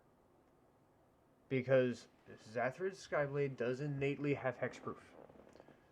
Now the question is, how do we get Zathrad's Slyblade in there and Titan of Industry in here? What do we remove for that?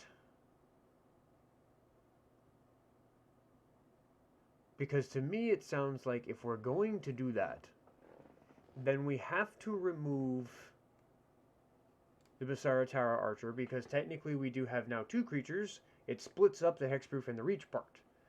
We still have access to both of those things. The Titan of Industry also has trample, so it will give us, it's another card that has trample out of the, I don't know how many cards in here have trample. 1, 2, 3,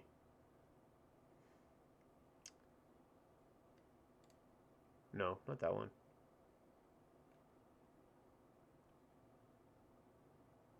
Huh. There's a lot less tramplers than I thought. Okie dokie. Well, still, we have access to trample. Another form of trample. Not bad. But now the question is, if we're going to... So we take Alpasar Archer, right, and we put in Titan of Industry, and we want to put in Slyblade. But now we have 101 cards as opposed to just 100. So what do we take out additionally? Is it the Uktabi Drake? I mean, Flying Hasty Boy, I like it. But is it really useful other than the flying? Not so much. It does have the haste, but then again, there are other better creatures in here that have haste, like the Questing Beast.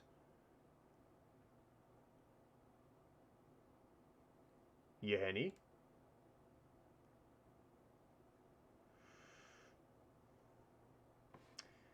Poses an interesting question. And here's another one. I wonder... So I do know that there are mana dorks in Magic that have haste. The question is the mana conditional? That's what we need to know. White, black, green, colorless only. Search, haste. Produces green, black, colorless any, white only. Okay, so we've got Beast Color Savant. That's the only mana dork in... Okay, because yeah, Tyvar is it's a planeswalker. Okay. And this is also a planeswalker. Not doing what we wanted to do. So Beast Color Savant's the only one, and you can only cast a creature spell. While we do have a lot of creatures in here, I don't want to remove...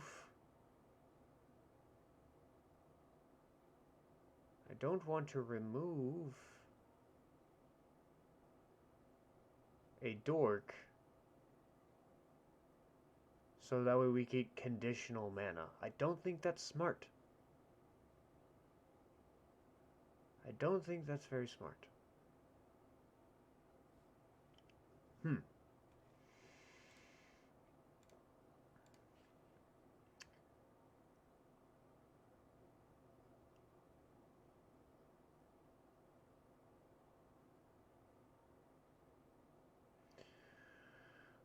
Huh. Okay, let's see.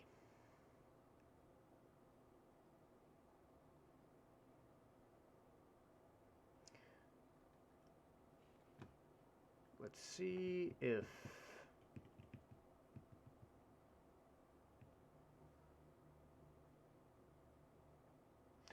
Another thing I didn't think about either is that we only have 2 mass draw spells in here. And normally I like 3. But we do have...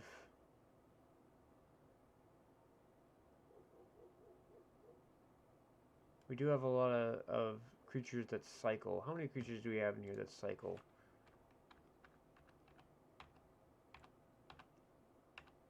One, 2, 3. That one cycles over and over and over again.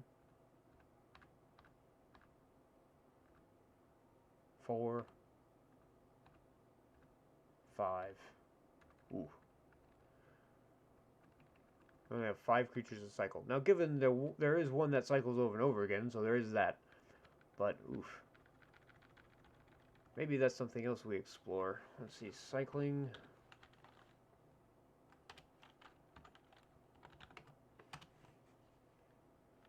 Type has to be creature. Color white, black, green, colorless only. Let's see what we get. Okay, that doesn't give us a keyword. It's protection from black, which we don't really care about protection in here. We already have Shimmering Barrier. Don't care about that one. Protection from blue. Lifelink. We already have that one. That one. That is Death Touch.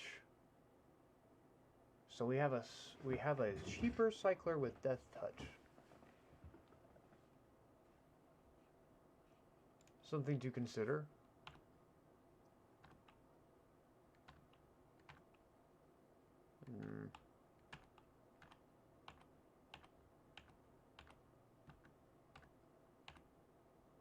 Swamp Walk, if only. Flying, meh. Already got a lot of flyers in here. Vigilance.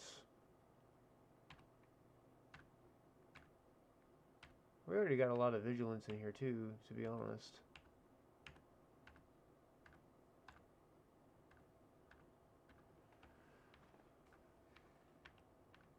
We got a lot of copies of Croson Tusker. That's been happening in Magic. No wonder it's a 23-cent card. It's been reprinted to death.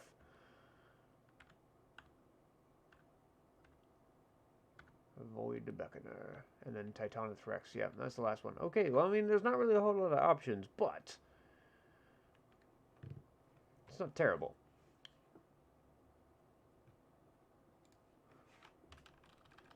At least there is a 2-mana Death Toucher instead of a 3-mana Death Toucher. Doesn't give us a counter, but at least it has something. Now,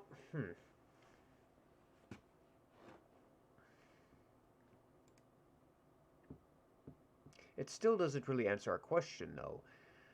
What do we decide to swap out so we still have access?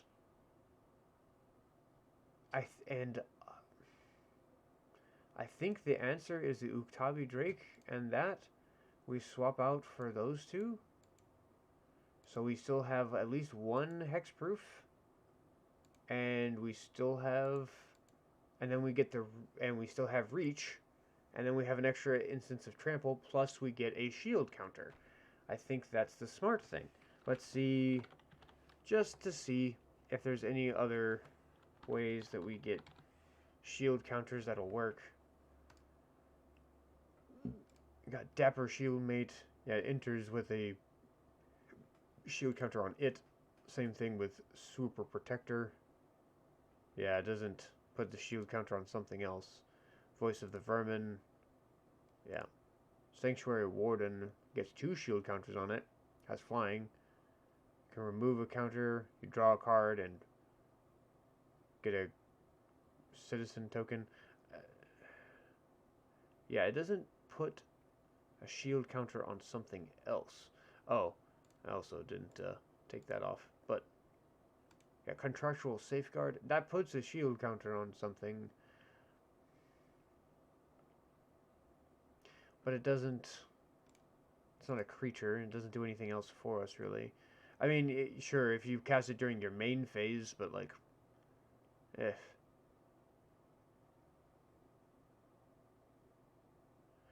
well, then again, Contractual Safeguard does do something unique, where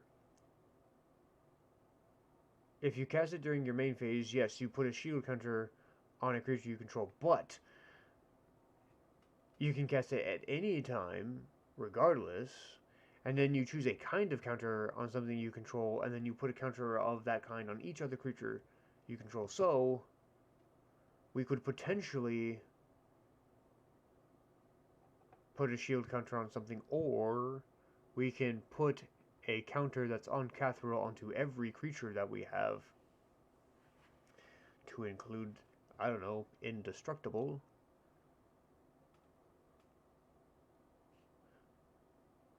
But what would that go in the place of, I suppose, is the next question. Would that go in the place of Long Road Home? Actually, I think so. I think I would pay the extra mana for that.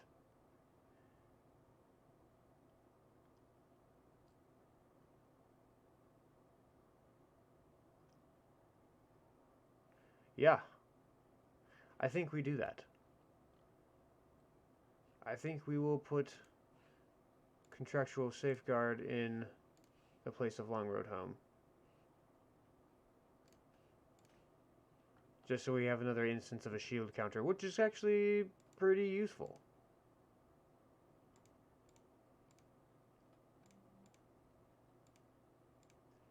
Now, we're still trying to put Titan of Industry in here. So, I think for now, I think the answer is we take out Uktabi Drake. And we take out the Basara Tower Archer. And we put in the Titan of Industry. And Zethrid Slyblade. Now,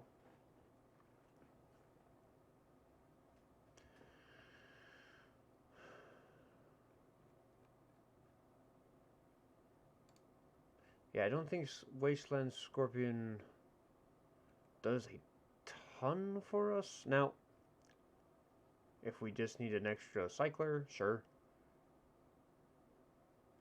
But I'm now very curious as to what other mana dorks out there possibly have keywords on them that we can actually use.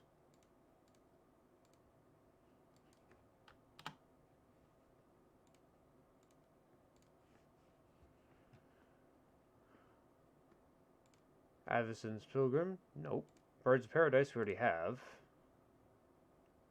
I'm going to go with unique cards, just so that way I'm not... And then if we want to do something more specific, we can. Nope. Deathrite Shaman? No. No. So Gilded Goose has flying, but doesn't really do anything else for us here. Exalted is not a keyword that we can use. And actually, we can't even use that anyway, because that's out of our colors. Reach. Tap an untapped creature you control, though, so it's not really ramp.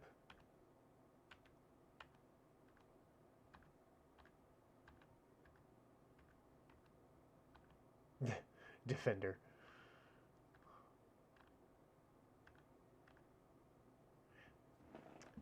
I will say that I do like the idea of Beast Color Servant, and I do wish that Beast Color Servant wasn't as restrictive in its mana.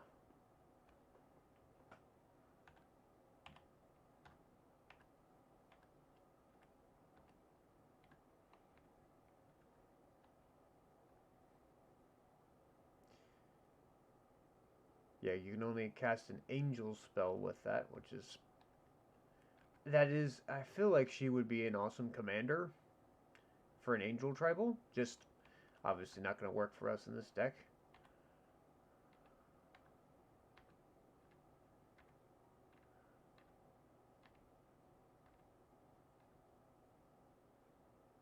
Again, protection is not something that we care about.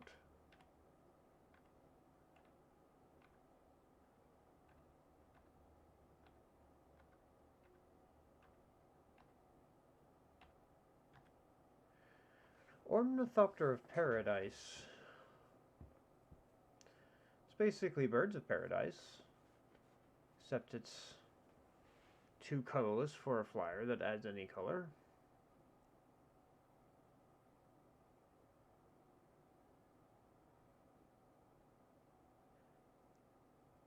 It's effectively Voyaging Satyr in our particular case. So that's interesting. It's worth noting.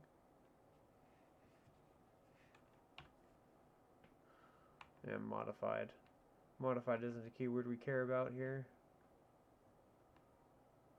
Infect. Infect is not a keyword we care about in this deck either, though it would be quite potent.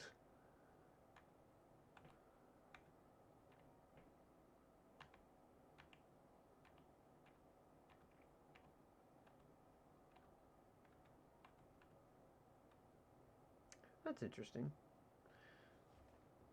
It does have vigilance. I just think that for a mana dork, a green and a white is kind of specific. I don't think it's actually going to help us. I feel like it actually hinder us because we have to get specific colors of mana.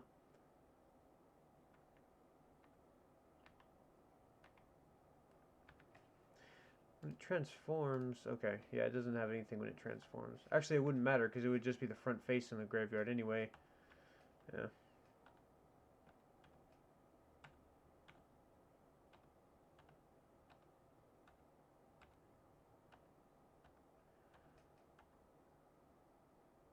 Oh, because it's a modal card. That's why. It's not really ramp.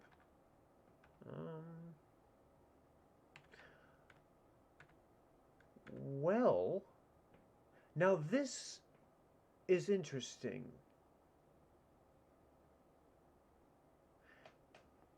Because it's a modal dual face card, so we can make this like a kind of like I do in the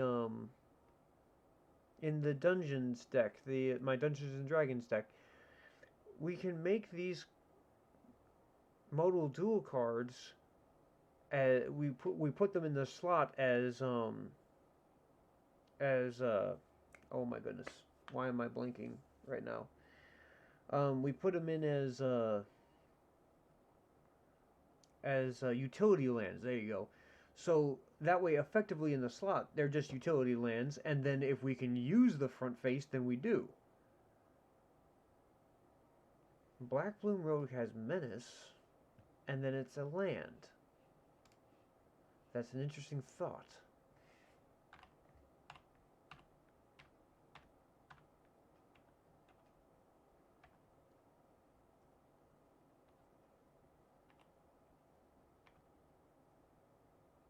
Has Vigilance, gets +1/+1 for each color among permanents we control, and then they can tap for that many. Now that is quite the ramp spell. Now, I don't know if we really need it, but I like it. I like that it's able to tap for 3. I typically don't like creatures to be at 3 mana unless they tap for a lot of mana, which something like Elvish Archdruid and Fey Burrow Elder do for us. However, I'm not entirely sure if it's worth it.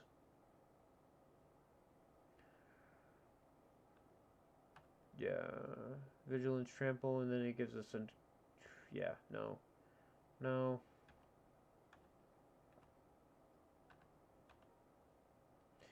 Death Touch Lifelink.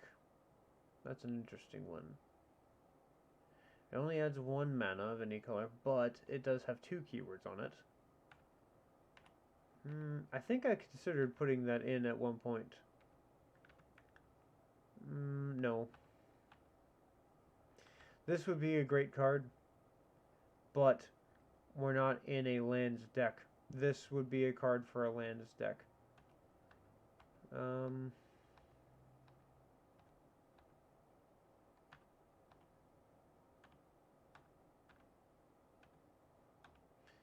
See, now we're at 3 mana. I just don't know. Yeah, because like this is, right? This one is 3 mana. It has reach. It has access to reach, but it's also one of the very few cards in this deck that has access to reach. Because in the grand scheme of things, we really don't have a lot of reach cards in here. I mean, we've got Titan of Industry, that's 1.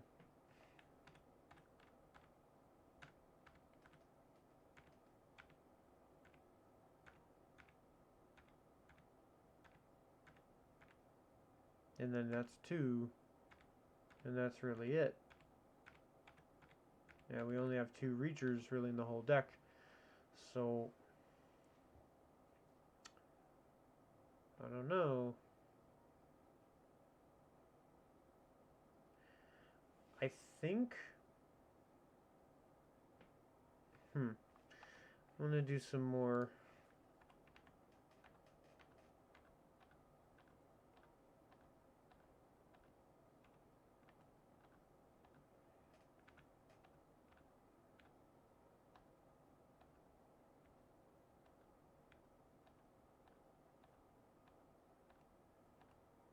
Yeah, at this point it's 4 mana, and that's not.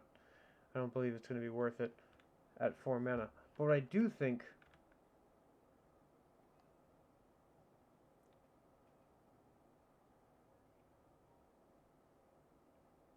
What I do think is that if we get mana dorks that do, because like Leyline Prowler is actually not bad, and neither is the Pharaoh Elder. It has Vigilance, not really a keyword that we're really keen on necessarily, but nonetheless, it's still not a bad one. That's a modal card, but it doesn't do anything else other than tap for green. Let's go back to the top here. Just go through this one more time here. And actually what we're going to do is we're going to reduce that to 2, maybe 3. Yeah, 1, 2, and 3. And that way we don't go any further than that.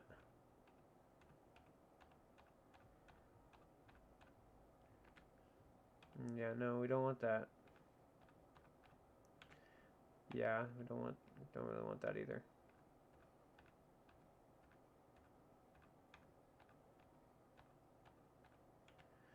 We're considering it, but we don't necessarily like it either.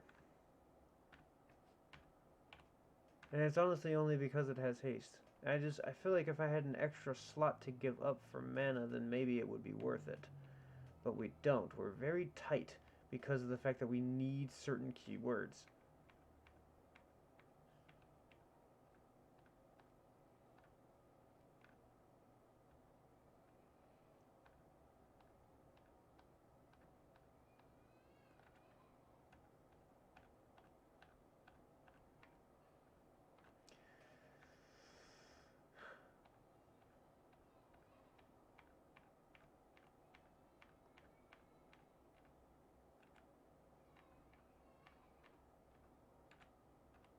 Yeah. Yeah, that one's, yeah.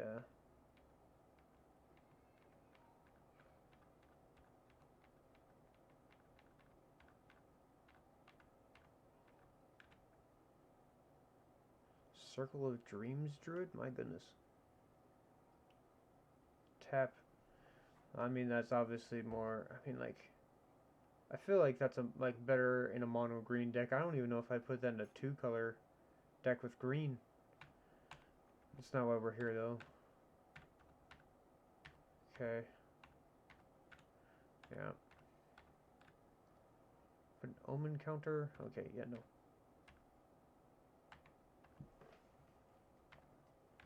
Has Vigilance again, but we're not a human tribal. Yeah, treasure tokens don't do anything for us.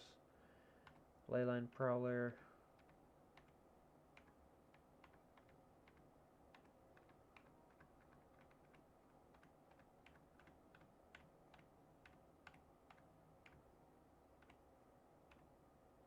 Yeah, this one's 3 mana of any color, and then you can use it to cast creatures. Honestly, if this one had haste, that'd probably be worth it. I would probably put that in there anyway, but it isn't, so.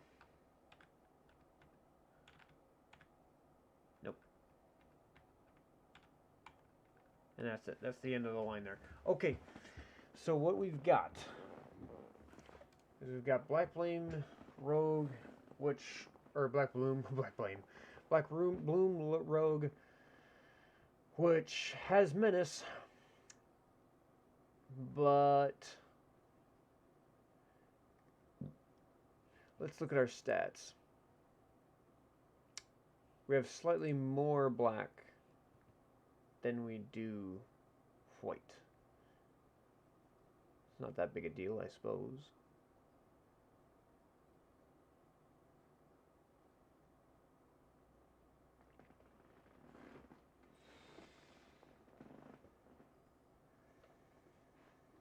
I mean, and by slightly, I really do mean slightly. Now, that could also change. So we've got 23 black and 22 white. So that could also very much change depending on what we swap out here. I don't think Wasteland Scorpion is going to find a way in here, unfortunately. But I do think that perhaps we can take out a basic swamp to put in a Black Bloom Rogue. That way we have another menace.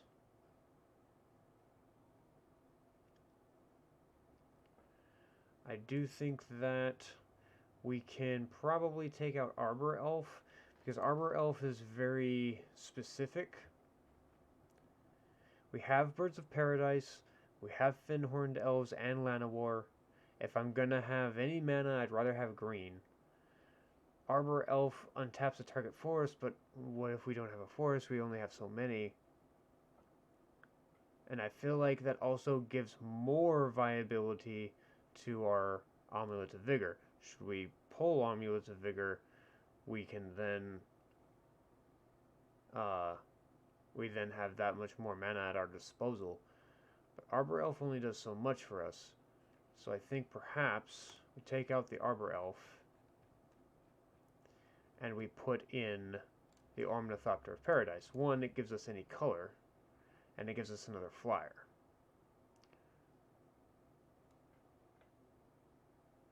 Now the next question is,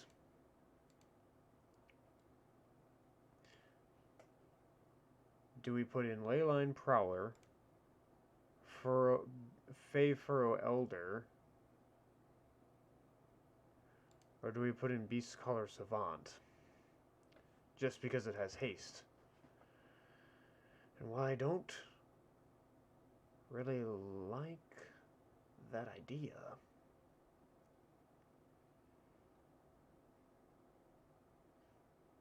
I don't really know what else we can do here. Because, I mean, it's not like we have a hexproof Hasty Boy. At least, well, you know, now that I said it, now I'm curious. I've got to at least try to look it up here. Let's see, hexproof and haste. I don't think there was, but hexproof and haste, yeah, it just seems like only Craigplate. Go figure. Hexproof haste only on Craigplate Baloth. That was why he was good the first time. Oh. Well, you know what? Maybe we put the Craigplate back in there. Because we already have pretty solid instances of First Strike and Death Touch at this point. So maybe, right, it's another big creature that we dump into the grave, and we have access to those.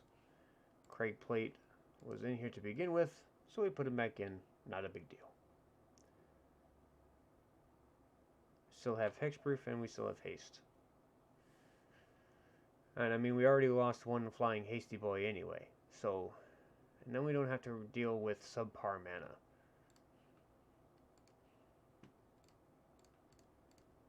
And then we've got Leyline Prowler and Furrow Elder, which I do like both of them. I just...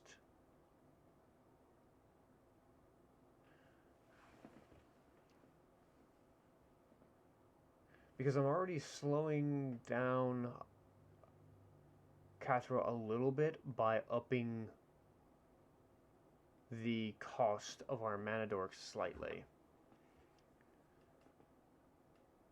But it is necessary in that particular case. And now, I don't really like Black Bloom Rogue.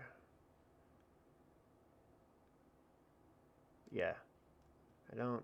It seems like a cool idea, but I don't really like it as much.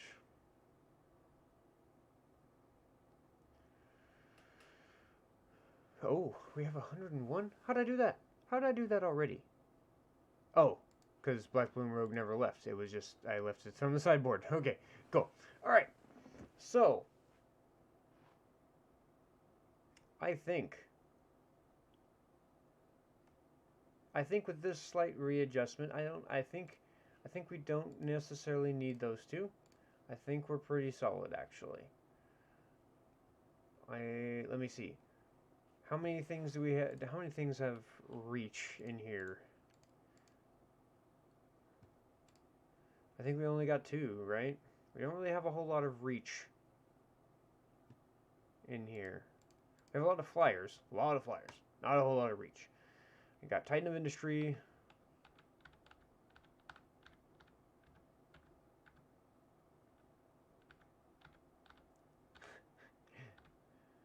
Got Titan of Industry, and then we've got Silhana, Starfletcher, and I think that's still where we're at for reach. So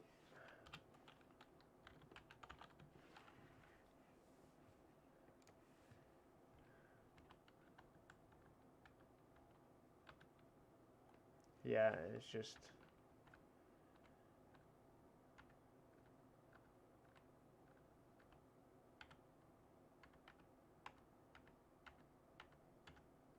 reach lifelink. Reach trample. Defender reach, roof, yeah, hexproof reach, which is why it was great.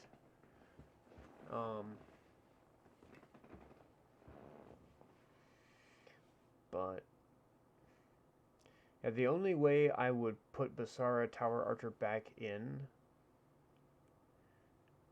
is if I was to find another way to get a mana dork in here that didn't, and then I could have another hexproof or 2, which would be great. I would be back at my 5 hexproof. Let's see. Let's put you back there for now.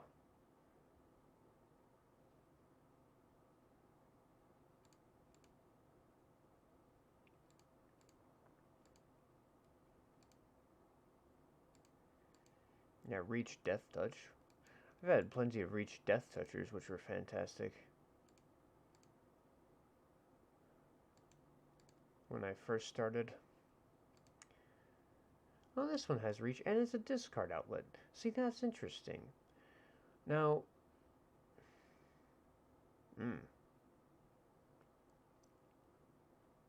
it's a discard outlet. That's something that might be worth looking into, but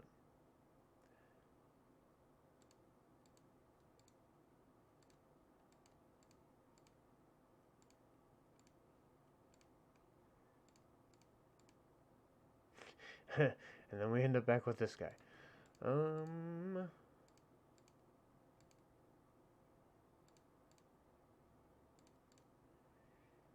Yeah, I don't think there's a whole lot of creatures that have reach and something else. It's kind of hard.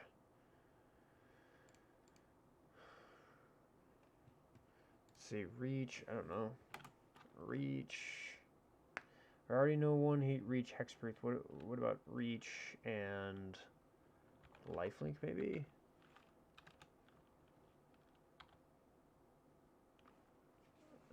We've got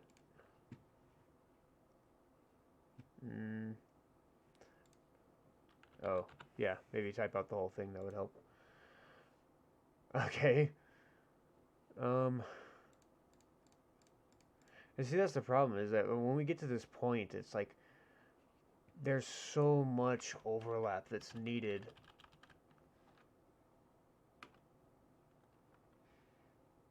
It's like we needed to do reach, but we also needed to do 7 other things.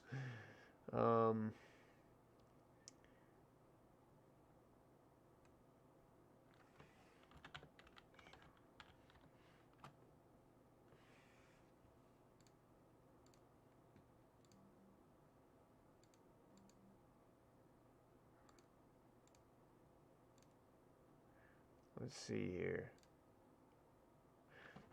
Oh no, that is interesting. Reach trample, whenever it mutates, Destroy a target enchantment, or an artifact or an enchantment an opponent controls. But even if it doesn't mutate, even if it were to die, right, it has reach and trample. So we have a removal tacked onto a creature. I don't know why I didn't think of that before. This is actually pretty decent. And it's actually less to put it onto something mutated. Has reach and death touch.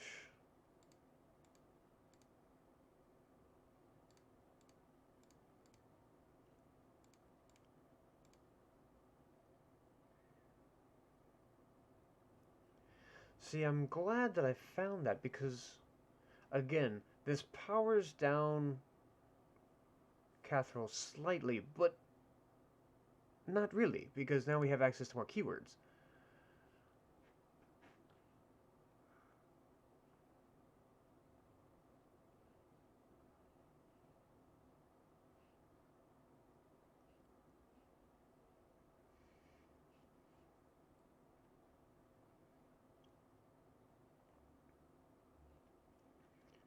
Which means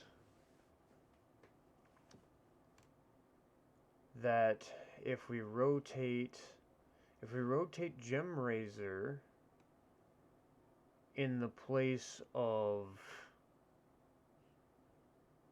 where'd it go? Oh yeah, if we rotate Gem Razor in the place of Wilt, well, do we do Wilt or do we do Forsake the Worldly? Because I like being able to exile. Yeah, let's do that in the place of Wilt, because that's Nature's Claim is 1 mana. I'm not trying to. And then we also have Titan of Industry, which can do it too. So yeah, let's get rid of Wilt. We'll do Gem Razor. So when it mutates onto something, it has that, and then when it dies, we still have access to reach. Then we take out Silhana, Starfletcher,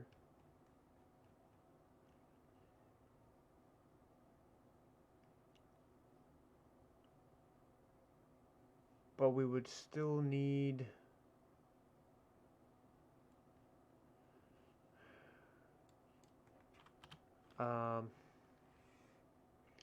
I need Leyline Prowler, I think. Yeah, Leyline Prowler is great. So Death Touch Lifelinker. So now we have another Death Toucher. A Death Touch Dork that we have access to. So instead of having 1 keyword, now we have 2 keywords. So that's good. We like having more keywords. But we're still left with the problem of, do we want to get another hexproof in here somehow? And if we do that, how do we do it? Because we've got, let's see, what's our mana ramp still? We've got 1, 2, 3, 4, 5, 6, 7, 8.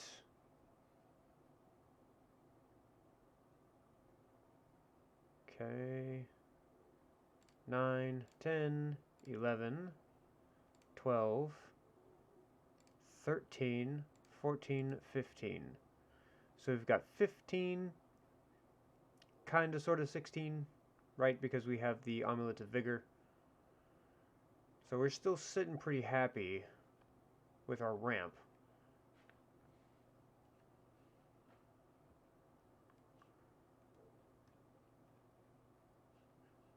But I guess, and this is the part where now we can kind of be a little bit more versatile with the hexproof. And now it's just a matter of what other keywords can we put on there with hexproof. What do we, and I know we've looked at it before, but we've apparently got to look at it again.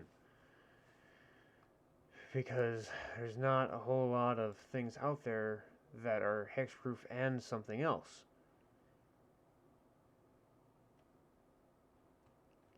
Like hexproof, let's say hexproof vigilance, for example. Yeah, hexproof vigilance comes in crystalline giant, but that's random. Odric, but that doesn't actually come on Odric. Kathril, our commander, but again, none of these actually come together for vigilance and hexproof. What about hexproof and first, or maybe even, well, there is hexproof trample. There's a lot of hexproof trample, but that's all it is.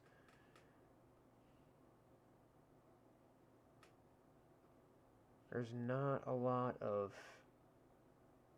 just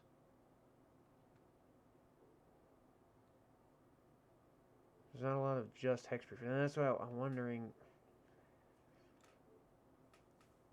Green, white, black, colorless, or any. And the only two that do that are Sylvan Caryatid and the Paradise Druid, but Paradise Druid doesn't count because it doesn't innately have. You know what though? I am curious. I'm curious, and what we're gonna do is I'm actually going to look this up.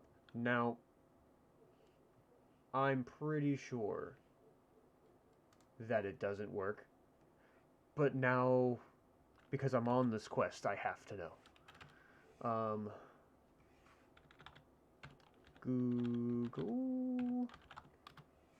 Google machine. Okay, so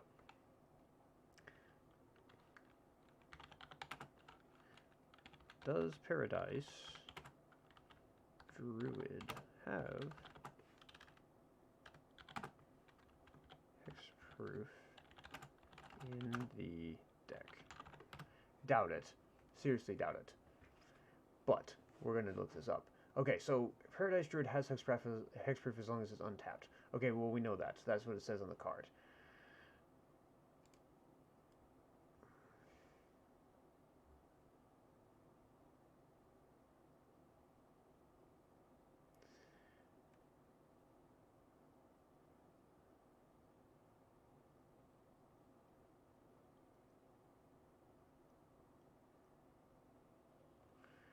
Let's see. Wondering if the Gatherer will help us out here.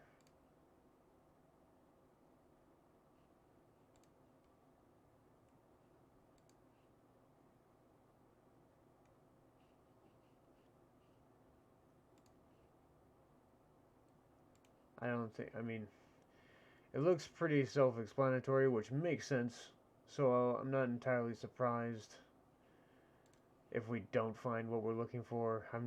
I'm really hoping, and I kind of, okay, so actually somebody on MTG Salvation actually asked this question, but I'm pretty sure it's not the answer I'm going to want to hear. So, but, okay, so question.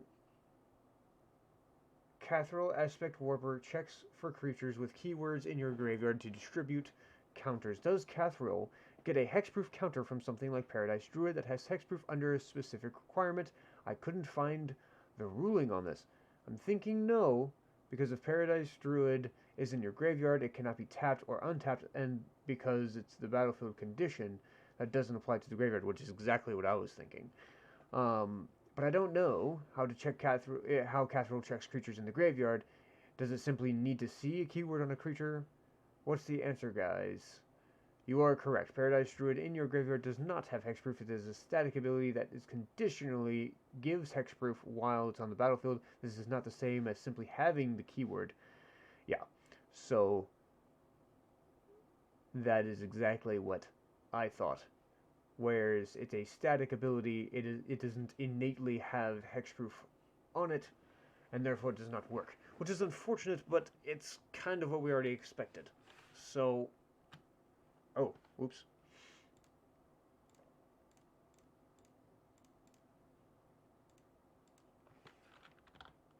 Still looking at hexproof creatures. We gotta figure out one that will work for us here. Sad state of affairs we're in right now. It's like we're so close. We're so close, and yet we're so far.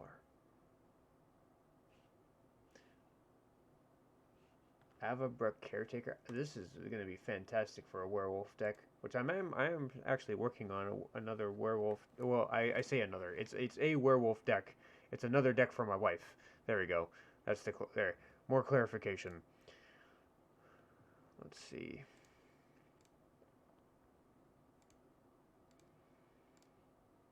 Yeah, I really wish that Thrasa just had hexproof, not just when it entered the battlefield on that turn. That would just be ridiculous. And maybe that's why they powered it down the way that they did. But it's still, I mean, it's 12 mana. That's a lot of manas. It should still be that way. But okay. Man, man. I want to find.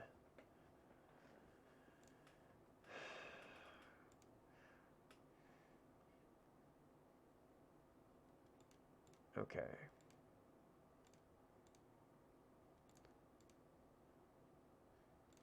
It's such a. Okay. I mean, we liked the Zythrid Slyblade, we did, but it just doesn't quite do what we needed to do.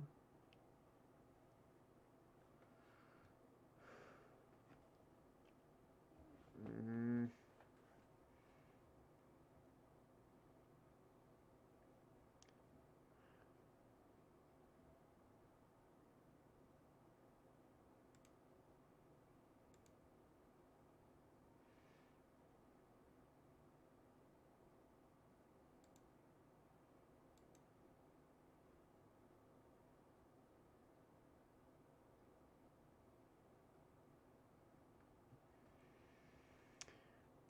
We're so close.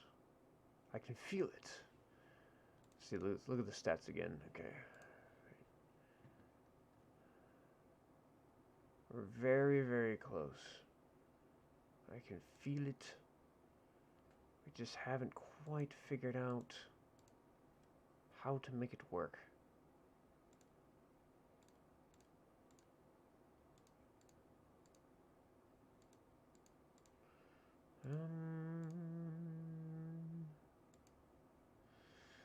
I'm glad that we decided to put the Cragplate Baloth back in there, though, because I think taking it out in the first place now was a bad decision. We got a Hexproof Hasty Boy, that's a 6/6. It's pretty decent. Kinda don't want to take that out. So, we've just got to figure out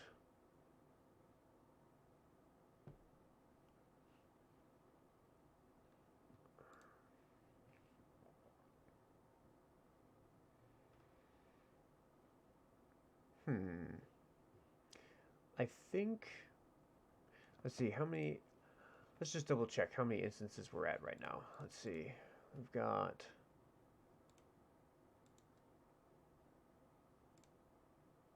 one with the Sylvan Caryatid.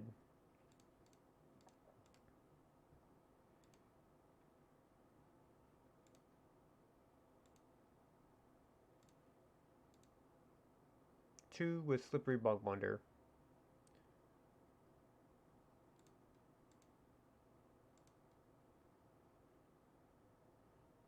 You know what? I think we will use the Druid, but we're not going to use it in the same way that I was thinking before. Right before, I was so concerned about it going to the graveyard before. But one thing I did not consider is that is that as long as she's untapped, she can share hexproof via Odric during combat. So, in essence, we still have a way to share hexproof. Now, and I think that what we're going to do is we're going to take out Voyaging Satyr to do it. Let's go with all, because I don't have that particular one. Yeah, that's fine. Yeah, yep. I think that is good, because then it's, even though it's not exact, like it's not the favored instance where we have hexproof in the graveyard. We still have 3 ways to put hexproof into our graveyard via the um Bogbonder, Sylvan Caryatid, which is also a mana dork anyway, and then we have the Cragplate Baloth, which is preferably the thing that we want to put into the graveyard. So, and then we have the Paradise Druid, just as long as it's untapped, right?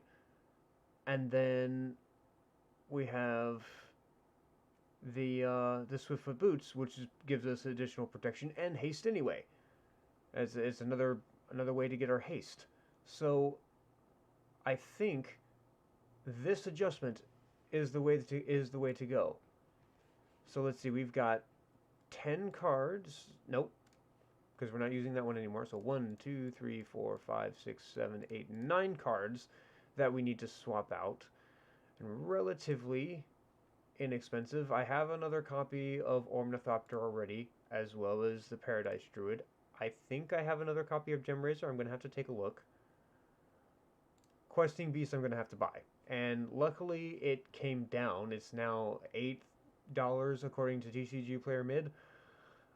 Questing Beast was up to $40 at one point, and I was like, there's no way I'm getting this. But it's luckily come down, and now I can get it. Titan of Industry is $5, effectively. That's decent. It's very decent. Contractual Safeguard, I already have a copy because it came in the pre-con. Family's Favor, I'm going to get another one. Because I'm going to put the first one that I got into my Bant deck. Resourceful Defense, this came in the pre-con, I can put it there. And Tyrite Sanctum isn't that expensive either, it's $1. So we're gonna upgrade this Kathril a little bit, and it's not gonna be that expensive to do. Alright, cool. Well, thank you guys for sticking around to see the deck, how it works, and to see this new upgrade and shifting around a little bit and kind of see how my mind works and how I play around with this stuff when I'm trying to get things to make sense. And hopefully this deck in the future is going to be a little bit more formidable. It'll be slightly slower, like I said, because we traded up a couple of 1-costed mana dorks for some 2-costed mana dorks, but they're going to tap for any color, so that's fine. We're still going to get what we need in the end. And yeah, so this was super fun. Again, the deck building is my thing. I love doing deck building all the time. And this is why I'm making it a thing to really go over the decks and how they work and or at least the theory of it, right? And then you guys get to see how it comes out typically on Thursdays. Sometimes it works and sometimes it doesn't, but we'll see. So, I super appreciate you guys sticking around. Let's see if there is anybody to raid. Well, and I do. We got one person that we can raid. We got let me see, Emma Skyward. She's pretty cool. She does Magic Arena stuffs.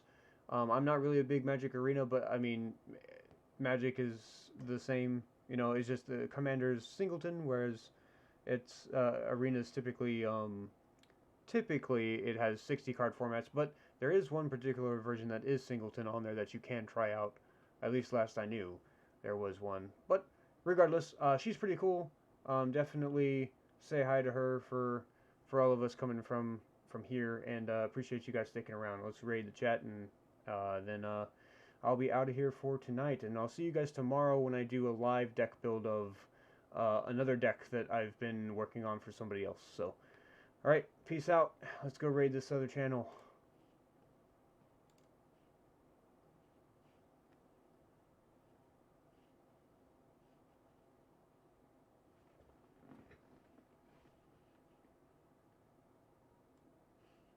Bloop.